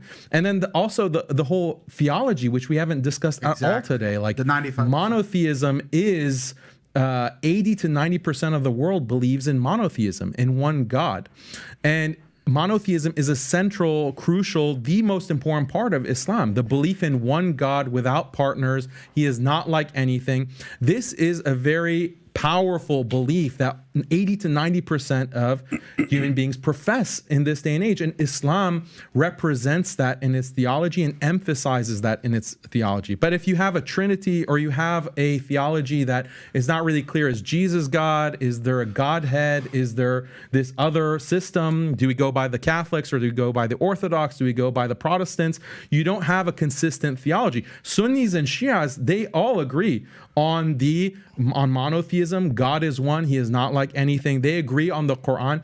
Yeah, there can be some theological differences and nuances between different schools, but there's not the same kind of disparity or variance between Christian sects and this idea of the Trinity, which frankly no one can understand. Like, what does it mean to be three in one?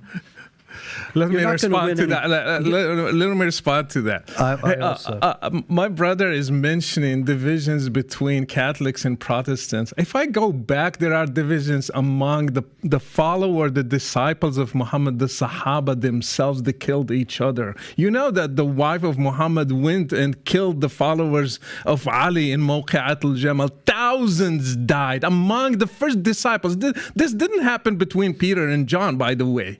And so if you go to Islam, from the beginning, they fought each other, and they had divisions from the beginning. You know that, for example, the fight over the Quran was created or eternal. They fought over that. And actually, one time they had the whole caliphate going one way, the other time they killed people who believed that. So you're trying just to give a fake picture. There are divisions, there are killings among Muslims all through history, from the beginning, from the start, which didn't happen within Christianity, by the way. Peter and James. They didn't kill each other. They didn't kill each other because they didn't have political authority. Okay. Oh wow. Were they fighting each other? Who killed Ottoman, for example? Who killed Paul and Peter and James? Were they at war? Were they fighting? They were not fighting. Okay. They weren't. Fight is to take an army against another one. Aisha took an army and killed people. If you don't have an army, you don't have political power. You completely destroys the point. You lost your argument. You're trying to make a false analogy here. You lost your argument. This is not an analogy. You're not going to win over any Christians by constructing these straw man arguments that completely misrepresent what I was saying. I would say this, but if I may, and I want to hear your thoughts. Just a quick rebuttal here. My point earlier is I don't think they're trying to convert. Because I think, hear me out. Oh, sure they are. I'm sure they are. I'm sure they are, but I don't think that's where they rely on. The earlier point I made, their strategy on outgrowing Christians is to internally raise kids from the beginning rather than converting. Oh, yeah. That's the way they're going to be, able to do what they want to do. So if you want to respond, go right ahead. Well, they are obviously converting Christians because Jake is here. But the fact is 20,000. Islam is not really that attractive a message. And so there aren't many people who are converts.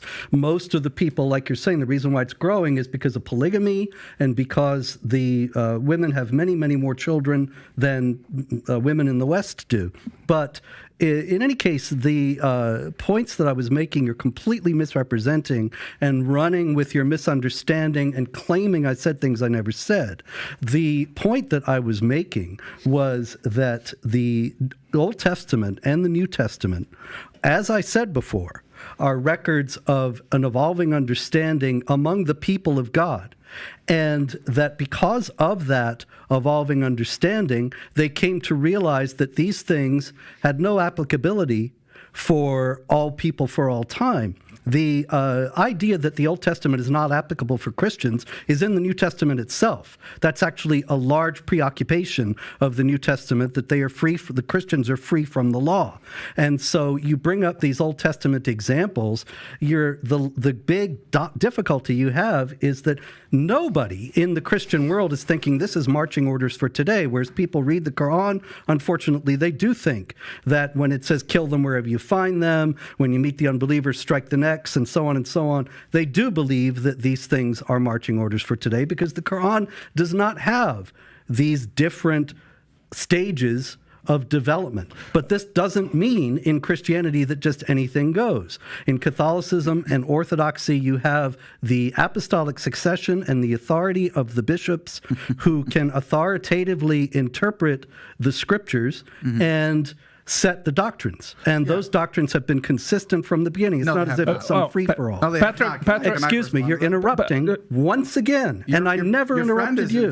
No, I'm asking a permission. Just a second. Okay. In Protestantism, you also have the at least ostensibly, a fidelity to the scriptures, so that you can't just say anything goes and we're going to become LGBTQ now legitimately. Now, there are people who are doing this, and they are mostly in the Protestant purview because they don't have this authority that establishes various understandings of whether homosexuality is sinful or not, and so on. And so they can reinterpret these things, and that is a big problem. Nobody is interested in hiding any problems. But when you set up these straw man arguments and say, oh, Spencer said the Bible's fables and anything goes, you're just lying. I never said that. Okay. Oh, you did. I have a comment about statistics. Pew Research Center say Islam gains about as many converts as it loses in the U.S. So 0 at the end. So even the 20,000, you can just cancel them. Another thing, Elias Bayunis, he said that 75% of new Muslim converts, they leave Islam after that. So not many, 75% is a huge number. They go back because they find, usually they are fascinated with Middle Eastern, non-white religion. And yeah, it's fascinating. Our brother is wearing even the Moroccan jalaba. He likes it. You like it, right? Yeah, it's not Muslim, by the way, it's Berber. So you just think, because they're fascinated with these things and they think that's Islam, when they start digging in, oh, I didn't agree to killing apostates. I didn't know that Muhammad ordered that. Well, Andrew Tate. Andrew Tate specifically cited that Muslims stand for their principles. That's why he converted, right? Yeah, Andrew Tate. I'm glad he converted to Islam, so take him. I want to say something about Muslims converting to Islam. Then you find out little by little things that you didn't agree at the beginning. Every product comes with a warranty, except Islam doesn't come with a warranty. If you don't like it, your head is going to go. So that's why it's not an appealing religion, and people start rejecting it after defining these little details inside. I want to give them an opportunity to respond, and then we can go to the next issue. Yeah, I'd like to respond because Robert brought up apostolic succession and claims that these doctrines have been held, since the beginning of Jesus. Jesus proclaimed his message to the apostles, and they passed it on to early church fathers, and then all the way down the line, and it's been this consistent message throughout. But on very core doctrines, which Daniel and I would actually like to spend more time on what he called the 95%, which is actually monotheism. Unfortunately, we believe that Christians, Trinitarian Christians, are representing a veiled form of polytheism. And you claim that this was the consistent message over time. Well, let's see what Justin Martyr, your own saint, says. He's in the beginning of the 2nd century. He was born in the year 100.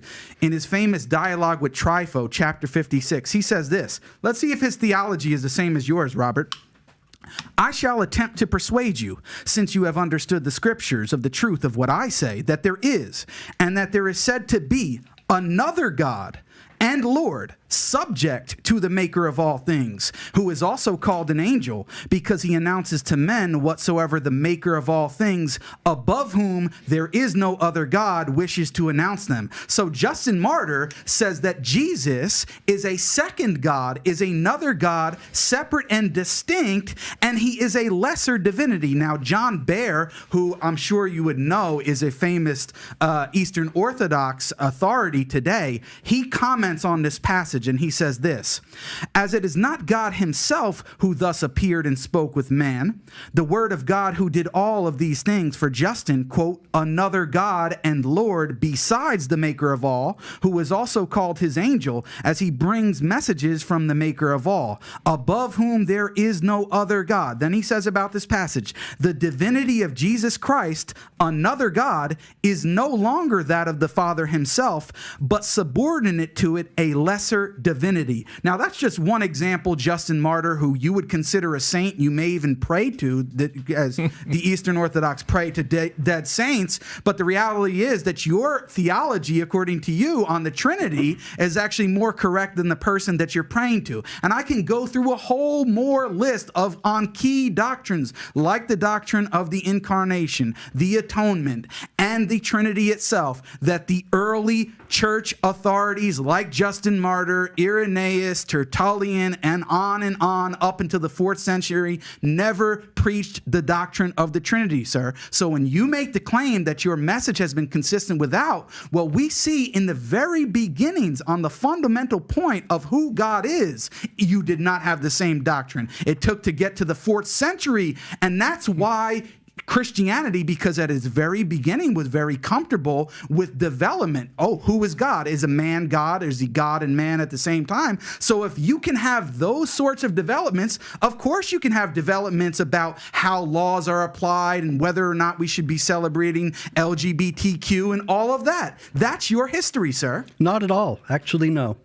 The difference is that when it comes to LGBTQ, it's very clear that homosexuality is immoral, and that this is the consistent teaching of all the Christian groups up until quite recently. And so the ones that have changed that have departed from the faith. And you cannot have a development that contradicts what went before. The developments happen harmoniously. At the beginning of the church, there was a great deal of difficulty in understanding exactly how it was that God had become man. And so you have people trying to formulate it. And Justin Martyr tries to formulate it, and he does so erroneously. You have some assumption, probably coming from Islam, that the saints are infallible, and actually that's not the case. And so you want to quote me fathers of the church from before Nicaea all you want. The fact is that the Trinity was formulated at the Council of Nicaea in 325, and there isn't anything that was taught by the authorities in the church. Justin Martyr was a great saint, but he was not one who was formulating the doctrine and charged with the responsibility to give us what the teaching of the Christian faith is. The Ecumenical Council had that authority, and they formulated it in this way. Now, does this mean that Justin Martyr is a heretic? No, because he comes before that. This was is wrong? No, because he was wrong. Yeah, absolutely. So when he said he's another God, he was wrong. There's only one God. Right. We are actually monotheists. I know that Islam teaches that everybody else is a polytheist. I think you are. Well, we're not.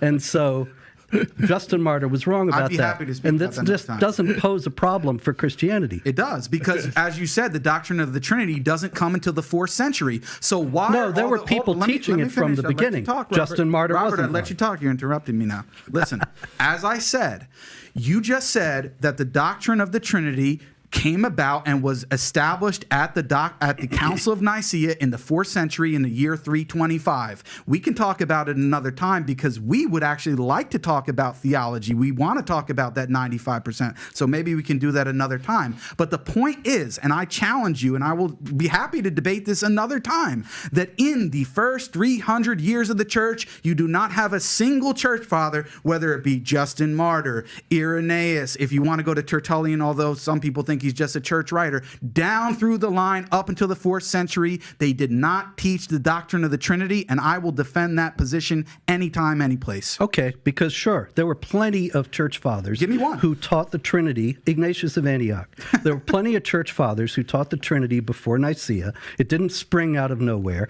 Basil the Great writes about it quite extensively, and so you acting like it was. Basil was when? Some people made it up. What year was Basil? Well, he comes after the definition, but I'm saying that he explains. So what's the right. point? So you We're think talking that about he's one of the great saints, and he's revered as also one who is explaining and formulating the doctrine of the church. Yeah, exactly. Then I'd like to transition to the next story. Yeah, we're getting in the weeds here, We are. but That's this is what a lot I didn't of want to do. That's why I said we went through that part at the beginning. We have a few different things to go through. So, Dylan Mulvaney, okay, transgender, Bud Light, he comes out, he's going viral. He cost Bud Light, Anheuser-Busch, I don't know, $29-30 billion. It's a lot of money he cost him, right? If Dylan Mulvaney today has a change of heart, okay, goes to sleep, cannot sleep all night, is praying, boom, he wants to find God. Would the religion of Christianity or Muslim welcome Dylan to convert to become a Muslim or a Christian? Would Muslim welcome Dylan Mulvaney? Yeah, if he accepts that he cannot be other than his biological sex, that would be acceptable. Like when you become Muslim, it just requires saying the testification of faith. There is no God but God. There is no God but Allah, and Muhammad is his final messenger. Then you become Muslim, and that wipes away everything that you've done previously. You start with a completely clean slate. So everyone is welcome to become Muslim, and we invite everyone. So even a Dylan Mulvaney could be a Muslim. Yeah. On your end, Dylan Mulvaney lived a different kind of a life, wants to become a Christian, change his life. What position does the Christian faith take? Welcome. Yeah, anybody can repent and become a Christian. Actually, Christianity is for sinners, people who admit their sins and want to follow Jesus so he can live a better life and has his life changed. And that's what happened to me and happens to millions. Well, in case he's watching, you have two choices now, Dylan. Which direction you want to go, okay? But I wanted to clarify that for him. I agree with Daniel. Yeah. He needs to admit he's a guy. Great. And I'm sure if he's going to go through that, he'll do it. Next question for you. Enemy. Who is the enemy of Christians and who is the enemy of Muslims? Who is the enemy of Christian faith? Well, the classic answer is by St. Paul that we're not fighting against earthly powers, but against spiritual powers. And ultimately, there's a spiritual aspect to everything that an individual experiences in his life. Most of the time, they're not aware of it. But there are evil forces that try to lead people to do evil acts. Yeah, the enemy is anyone who threatens freedom, our freedom of speech, freedom of religion, and anyone who is trying to kill the ones who are different than his religion or his thinking or his way of thinking.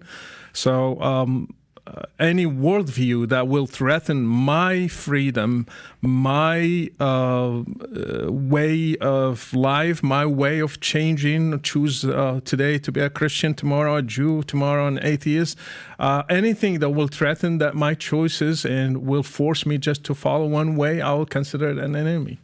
Yeah, so that's an interesting answer. It seems like his religion is secularism and not the Christianity.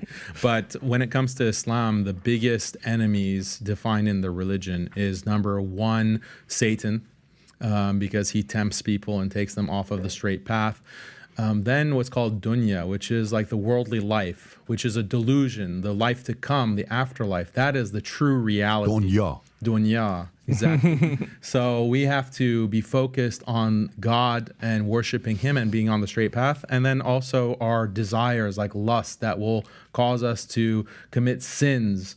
And then also our ego, which is called nafs, the ego which tells us that we're greater than God, that we are more important and that we are better than others just because we are who we are. These are the four spiritual enemies of humankind. And then in terms of a worldly perspective, I would say liberal secularism is the biggest enemy to all traditional people, Muslim, Christian, and it is the world power today. Did you have anything to say, or are you good with No, I mean, I just be reiterating what Daniel said. Sounds good. So here's a question I got for you. Obviously, in America, everybody here lives somewhere in America, right? We all live in America. Yeah. And there's a reason why we're here. We'd like to stay here, God willing, make our life work, make things work, and make it a place where we can raise our kids, have a family. Actually, I don't want to, but you want to move out of here, Yeah. so you're looking Soon at as other possible. places. Really? Yeah. Have you thought about some places? Morocco. Oh, so you want to go where he is from? Yes. Okay, any reason for it? What's your reasoning? My wife is from Morocco, and I've been there many times. I've spent a lot of time there, and I enjoy it. And I want to. I haven't had any children yet, and I am actually afraid about the American society and the way it's going, especially over the past 10 years. And I don't want to raise my children here. And by the way, to be fair, a lot of parents are also concerned about what's going on in America today. So good for you for actually wanting to go there. So here's one part that's confusing to me. About 3/4 of people, of Muslims, voted for Hillary Clinton when she ran for office. About 3/4. This is not too long ago they voted for her. That's Muslims, right?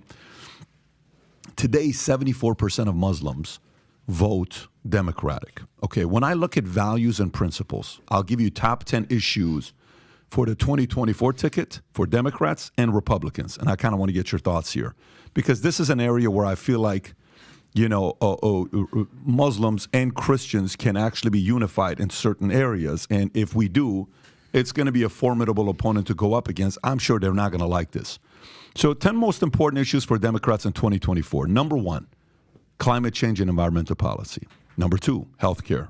3, Black Lives Matter, police reform, things like that. 4, economic inequality. 5, voting rights. 6, education, then gun control, foreign policy, national security, labor rights, and jobs, okay? The left is more pro-LGBTQ, that being taught in schools, it's things that they're open to the idea. What's wrong with that? Let them learn at an early age, et cetera, et cetera. On the right, Republicans, economic policy and taxation, number 1. Number 2, conservative judiciary, okay? So Supreme Court, having conservatives being conservative, Supreme Court being conservative, immigration, border security, 4, Second Amendment rights, national security and defense, social and cultural issues like abortion, religious freedom, opposition to certain aspects of the cultural wars, etc., race, critical race theory, LGBTQ, some of the focal points. 7, election integrity. 8, state rights and federalism. 9, energy and environmental policy. And 10 being healthcare. So Dems, healthcare, number 2, Republicans 10. When I talk to a lot of Muslims, the values and the way they raise their kids and their families, I don't see any of it that would match much of what the left is presenting. Why do so many Muslims vote Democratic? Well, it happened after Bush. It happened after Bush basically pushed through this Patriot Act, which criminalized so many Muslims just for their beliefs. So many imams were deported, so many imams in America, like American imams, just based on technicalities. So many imams were put under investigation, put on watch list, no-fly list, which was expanded under Obama, actually. And so that kind of attack on the Muslim community by the Republicans really traumatized a lot of the Muslim community. And I, for many years, have been telling Muslims that, look, we shouldn't just reflexively align with the progressive left, because their tolerance and their acceptance of Muslims is only skin deep. When you actually look at the policies and the foreign policy of the Democrats, like Hillary of all people, like Obama, they also have some very anti-Muslim policies, both domestically and internationally.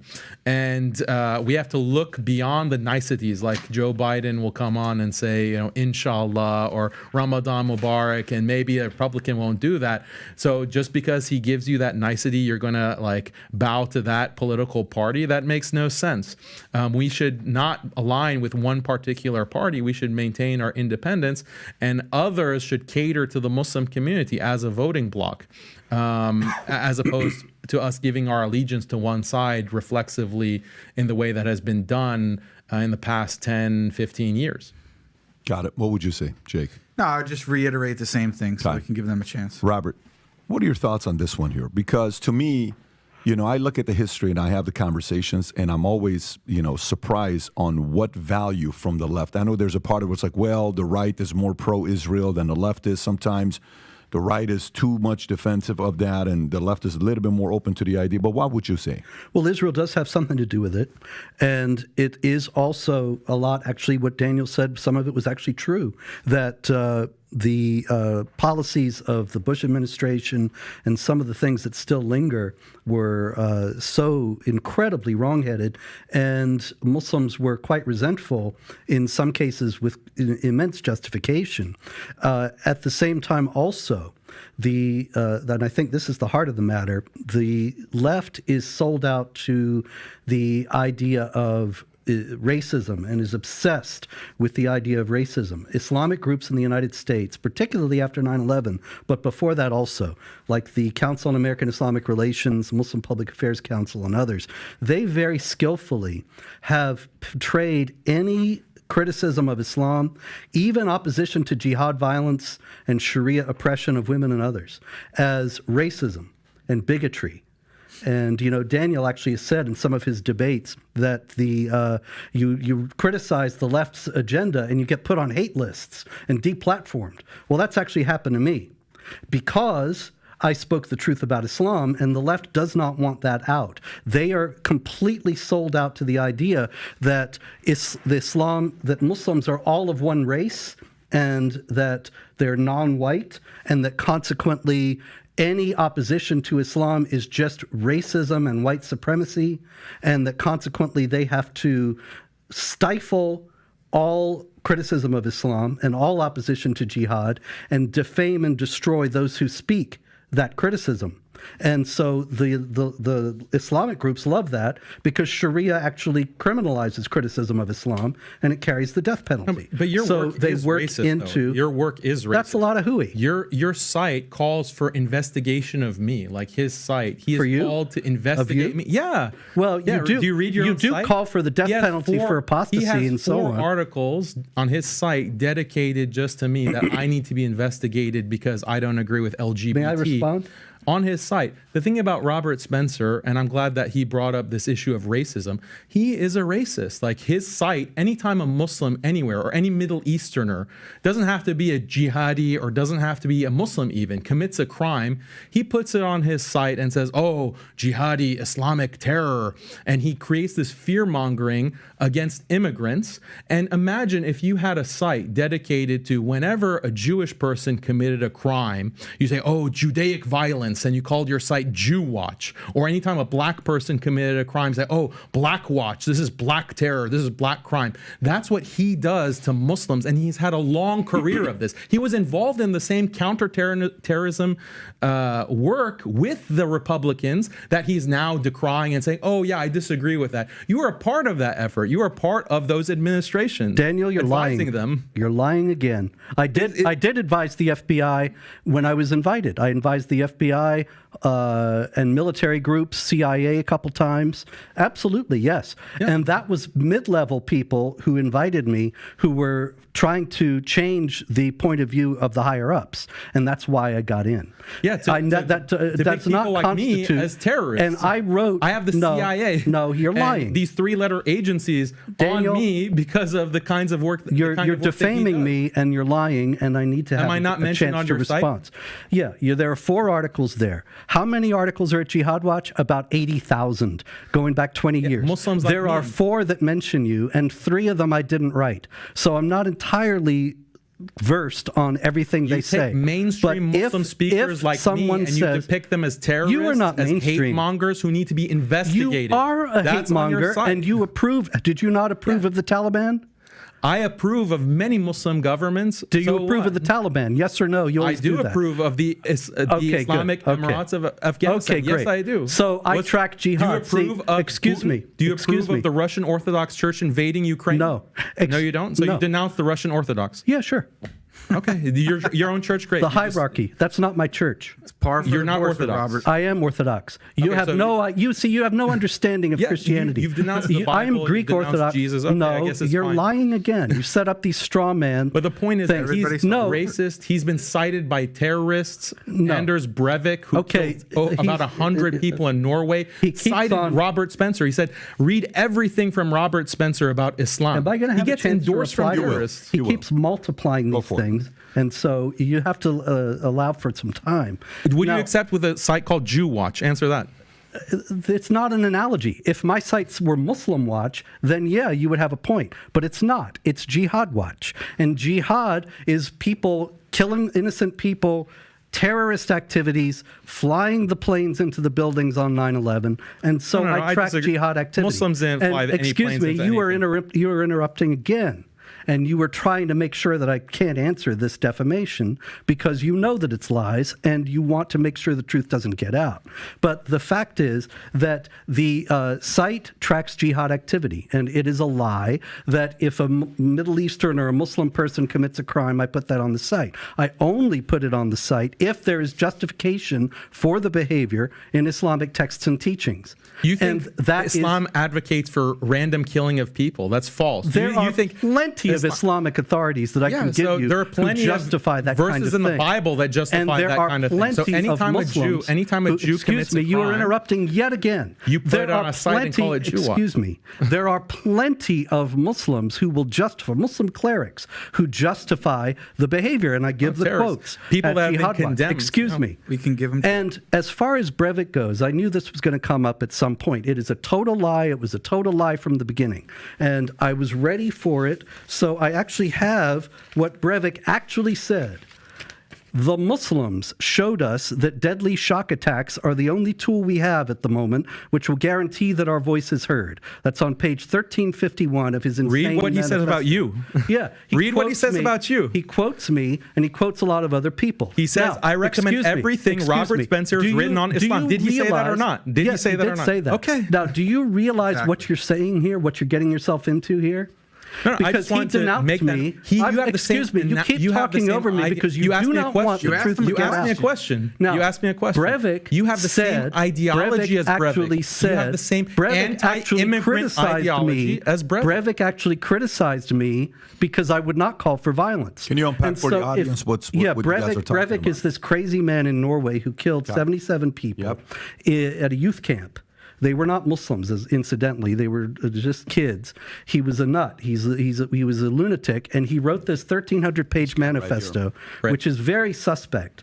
Because, for example, one of the reasons why I'm mentioned many times in it is because in it is the entirety of the script of a documentary I was in 2002.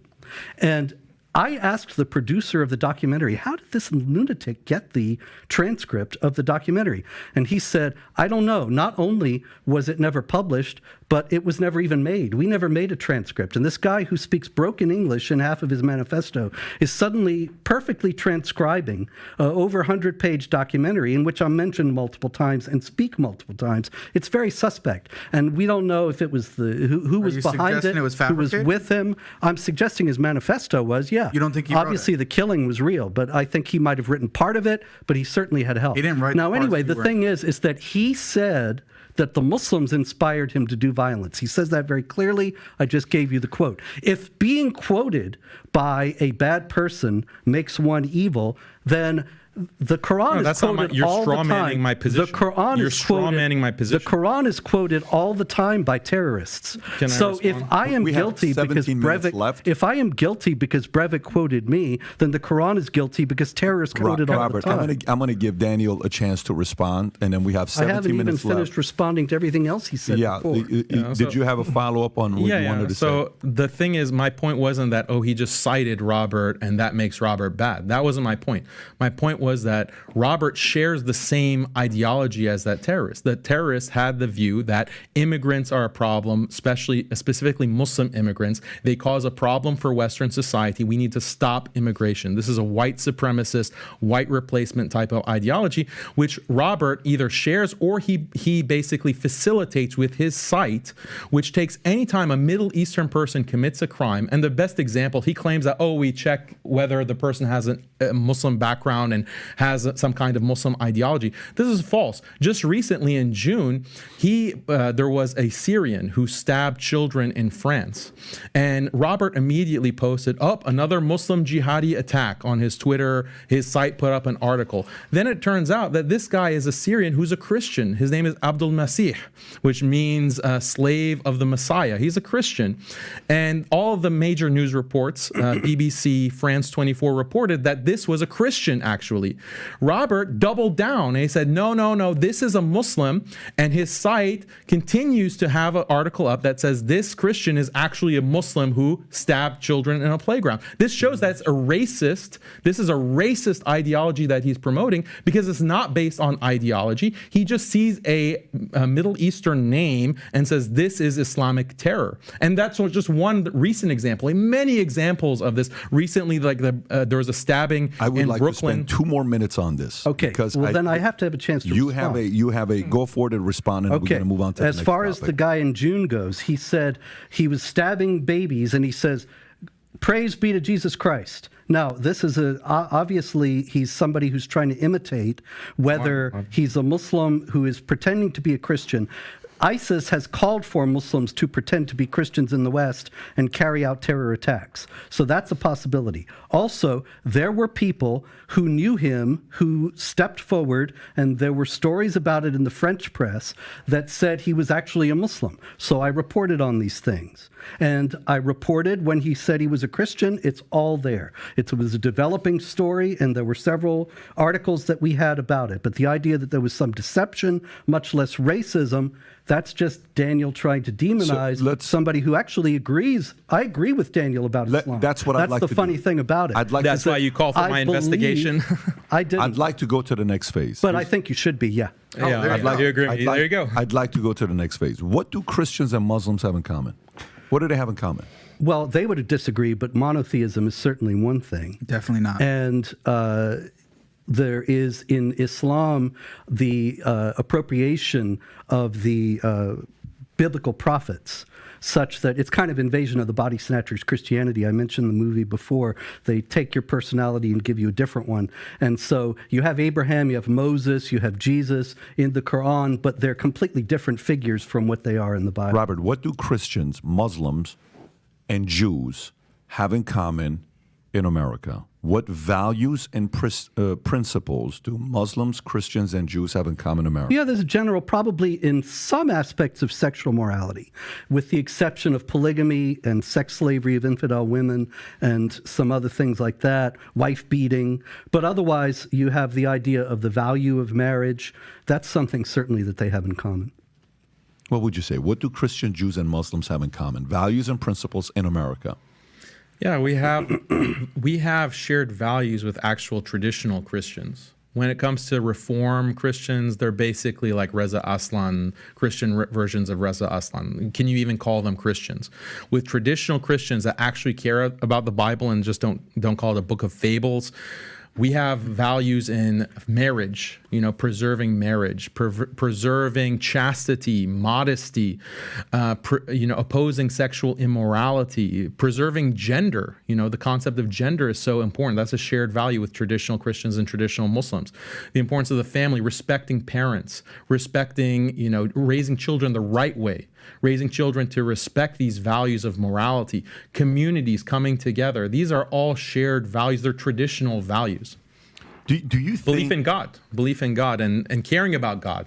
Do you think society or again, rip this apart as much as you want. Brother Rashid, what I'm about to say here right now, you can come in and fully disagree with what I'm saying. Do you think there is you know how we always talk about who are the people of power, like the real people of power? I'm not talking about millionaires and billionaires or presidents. I'm talking people that are really the people of power, right? Mm-hmm. Do you think they would like to keep Christians, Muslims, and Jews, specifically Christians and Muslims, divided, pinned against each other, with the fears of them potentially being united, or no, that's a religious division, that there will never be a element of a unification amongst Christians and Muslims against a common enemy? I mean, as somebody who studied Islam, Islam puts Christians and Jews as the first enemies from it started. A little closer to the mic. Muhammad's enemies, they were Jews and Christians. He never mentioned Buddhists or Hindus or any other religion. He mentioned basically Christians and Jews. So that Muslims inherited that enmity from Muhammad until today. If you ask them who is the enemy, it will be the West. If you go to Morocco, for example, do statistics, it will be the West, especially America and Israel, because they represent Christians and Jews. So when the Quran says, do not take Jews and Christians as friends, do you think what happened to Jews and Christians through history was just random or was based on doctrine? When the Quran says, like, you have to fight the Christians and Jews until they submit and they give the jizya, do you think that enmity started back then in the 7th century, or it just somebody caused it today? The enmity is inherited in the text. In the Umar ibn al-Khattab, he kicked the Jews and Christians from the Arabic Peninsula, and Muhammad said, I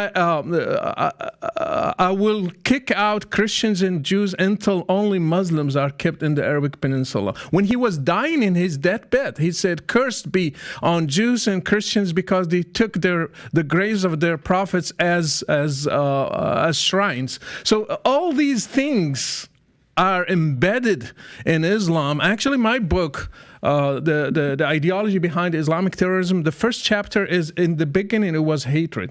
So the beginning, the root of terrorism is hating who are not Muslims, especially Jews and Christians. There is a huge hatred. Actually, in the Sunnah, hating the non-Muslims is a must, is a part of faith.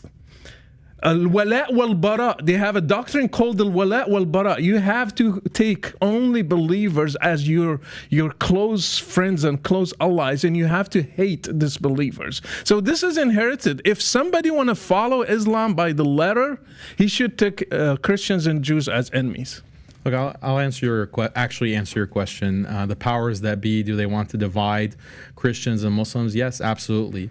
The powers that be started this war on terror, and they started this attack on all religion and tradition. They started with Muslims, and they created this counter-extremism policy. If you have certain beliefs as a Muslim, you believe that we should follow the Quran as it was revealed, follow the Prophet Muhammad, peace be upon him, then you are an extremist, and we have the right to surveil you and detain you, etc. Now they've moved that from Muslims to Christians. Now Christians are coming under fire. All the tactics that were used against Muslims are now being used against Christians. Christians are being watched by the FBI. You go to protests like Drag Queen Story Hour at the public library or at the school board, you're on a watch list by the FBI. So these were tactics that are used by Muslims. Now they're being used against traditional Christians. And Robert Spencer was a part of that whole apparatus. So yes, the powers that be do want to divide Muslims and Christians because that way they can have an easier time. Most people are attracted to traditional religion. Most people hate feminism. Most people hate LGBT. Most people hate these new isms, these ideologies, and they want to stick to their traditions and values. How do the powers that be want to conquer those religions and values? Divide and conquer. So that definitely, I'm on the same page with you on that. Yeah, I only asked the question because, you know, when I started our own insurance company, this is the thing I can use, is because we attracted people from all walks of life. Mm-hmm. It didn't matter who it was, Black, Hispanics, Asians, Christians, Scientologists, atheists, Catholics, Hispanics, Catholics. And we figured out the way to find things that we had in common. We have disagreements. I disagree. You know, I just had a very nice, friendly debate with one of our top guys who's a Muslim, and we had a religious debate, we had a political debate, but then we found a bunch of things we agree with, right? What they valued, what we value. Right. I don't think, you know, eventually when, and I know I'm going to use this analogy because we talked about the mob earlier, and you were talking about what happens when you leave the mob, and you're talking about what happens when you leave the Muslim faith. Eventually in New York, the 5 mob families came together and they unified together, right? And I'm not using that analogy to say the similar things here, but I wonder what would happen if we realized that what they're trying to do to our kids, none of us agree with. You know, none of us agree with. You know, the whole saying goes that somebody can curse you out and you're like, yeah, whatever. Hey, Robert, you're such a effing this. Okay, cool. Hey, you know, you're such a effing this. All right, cool.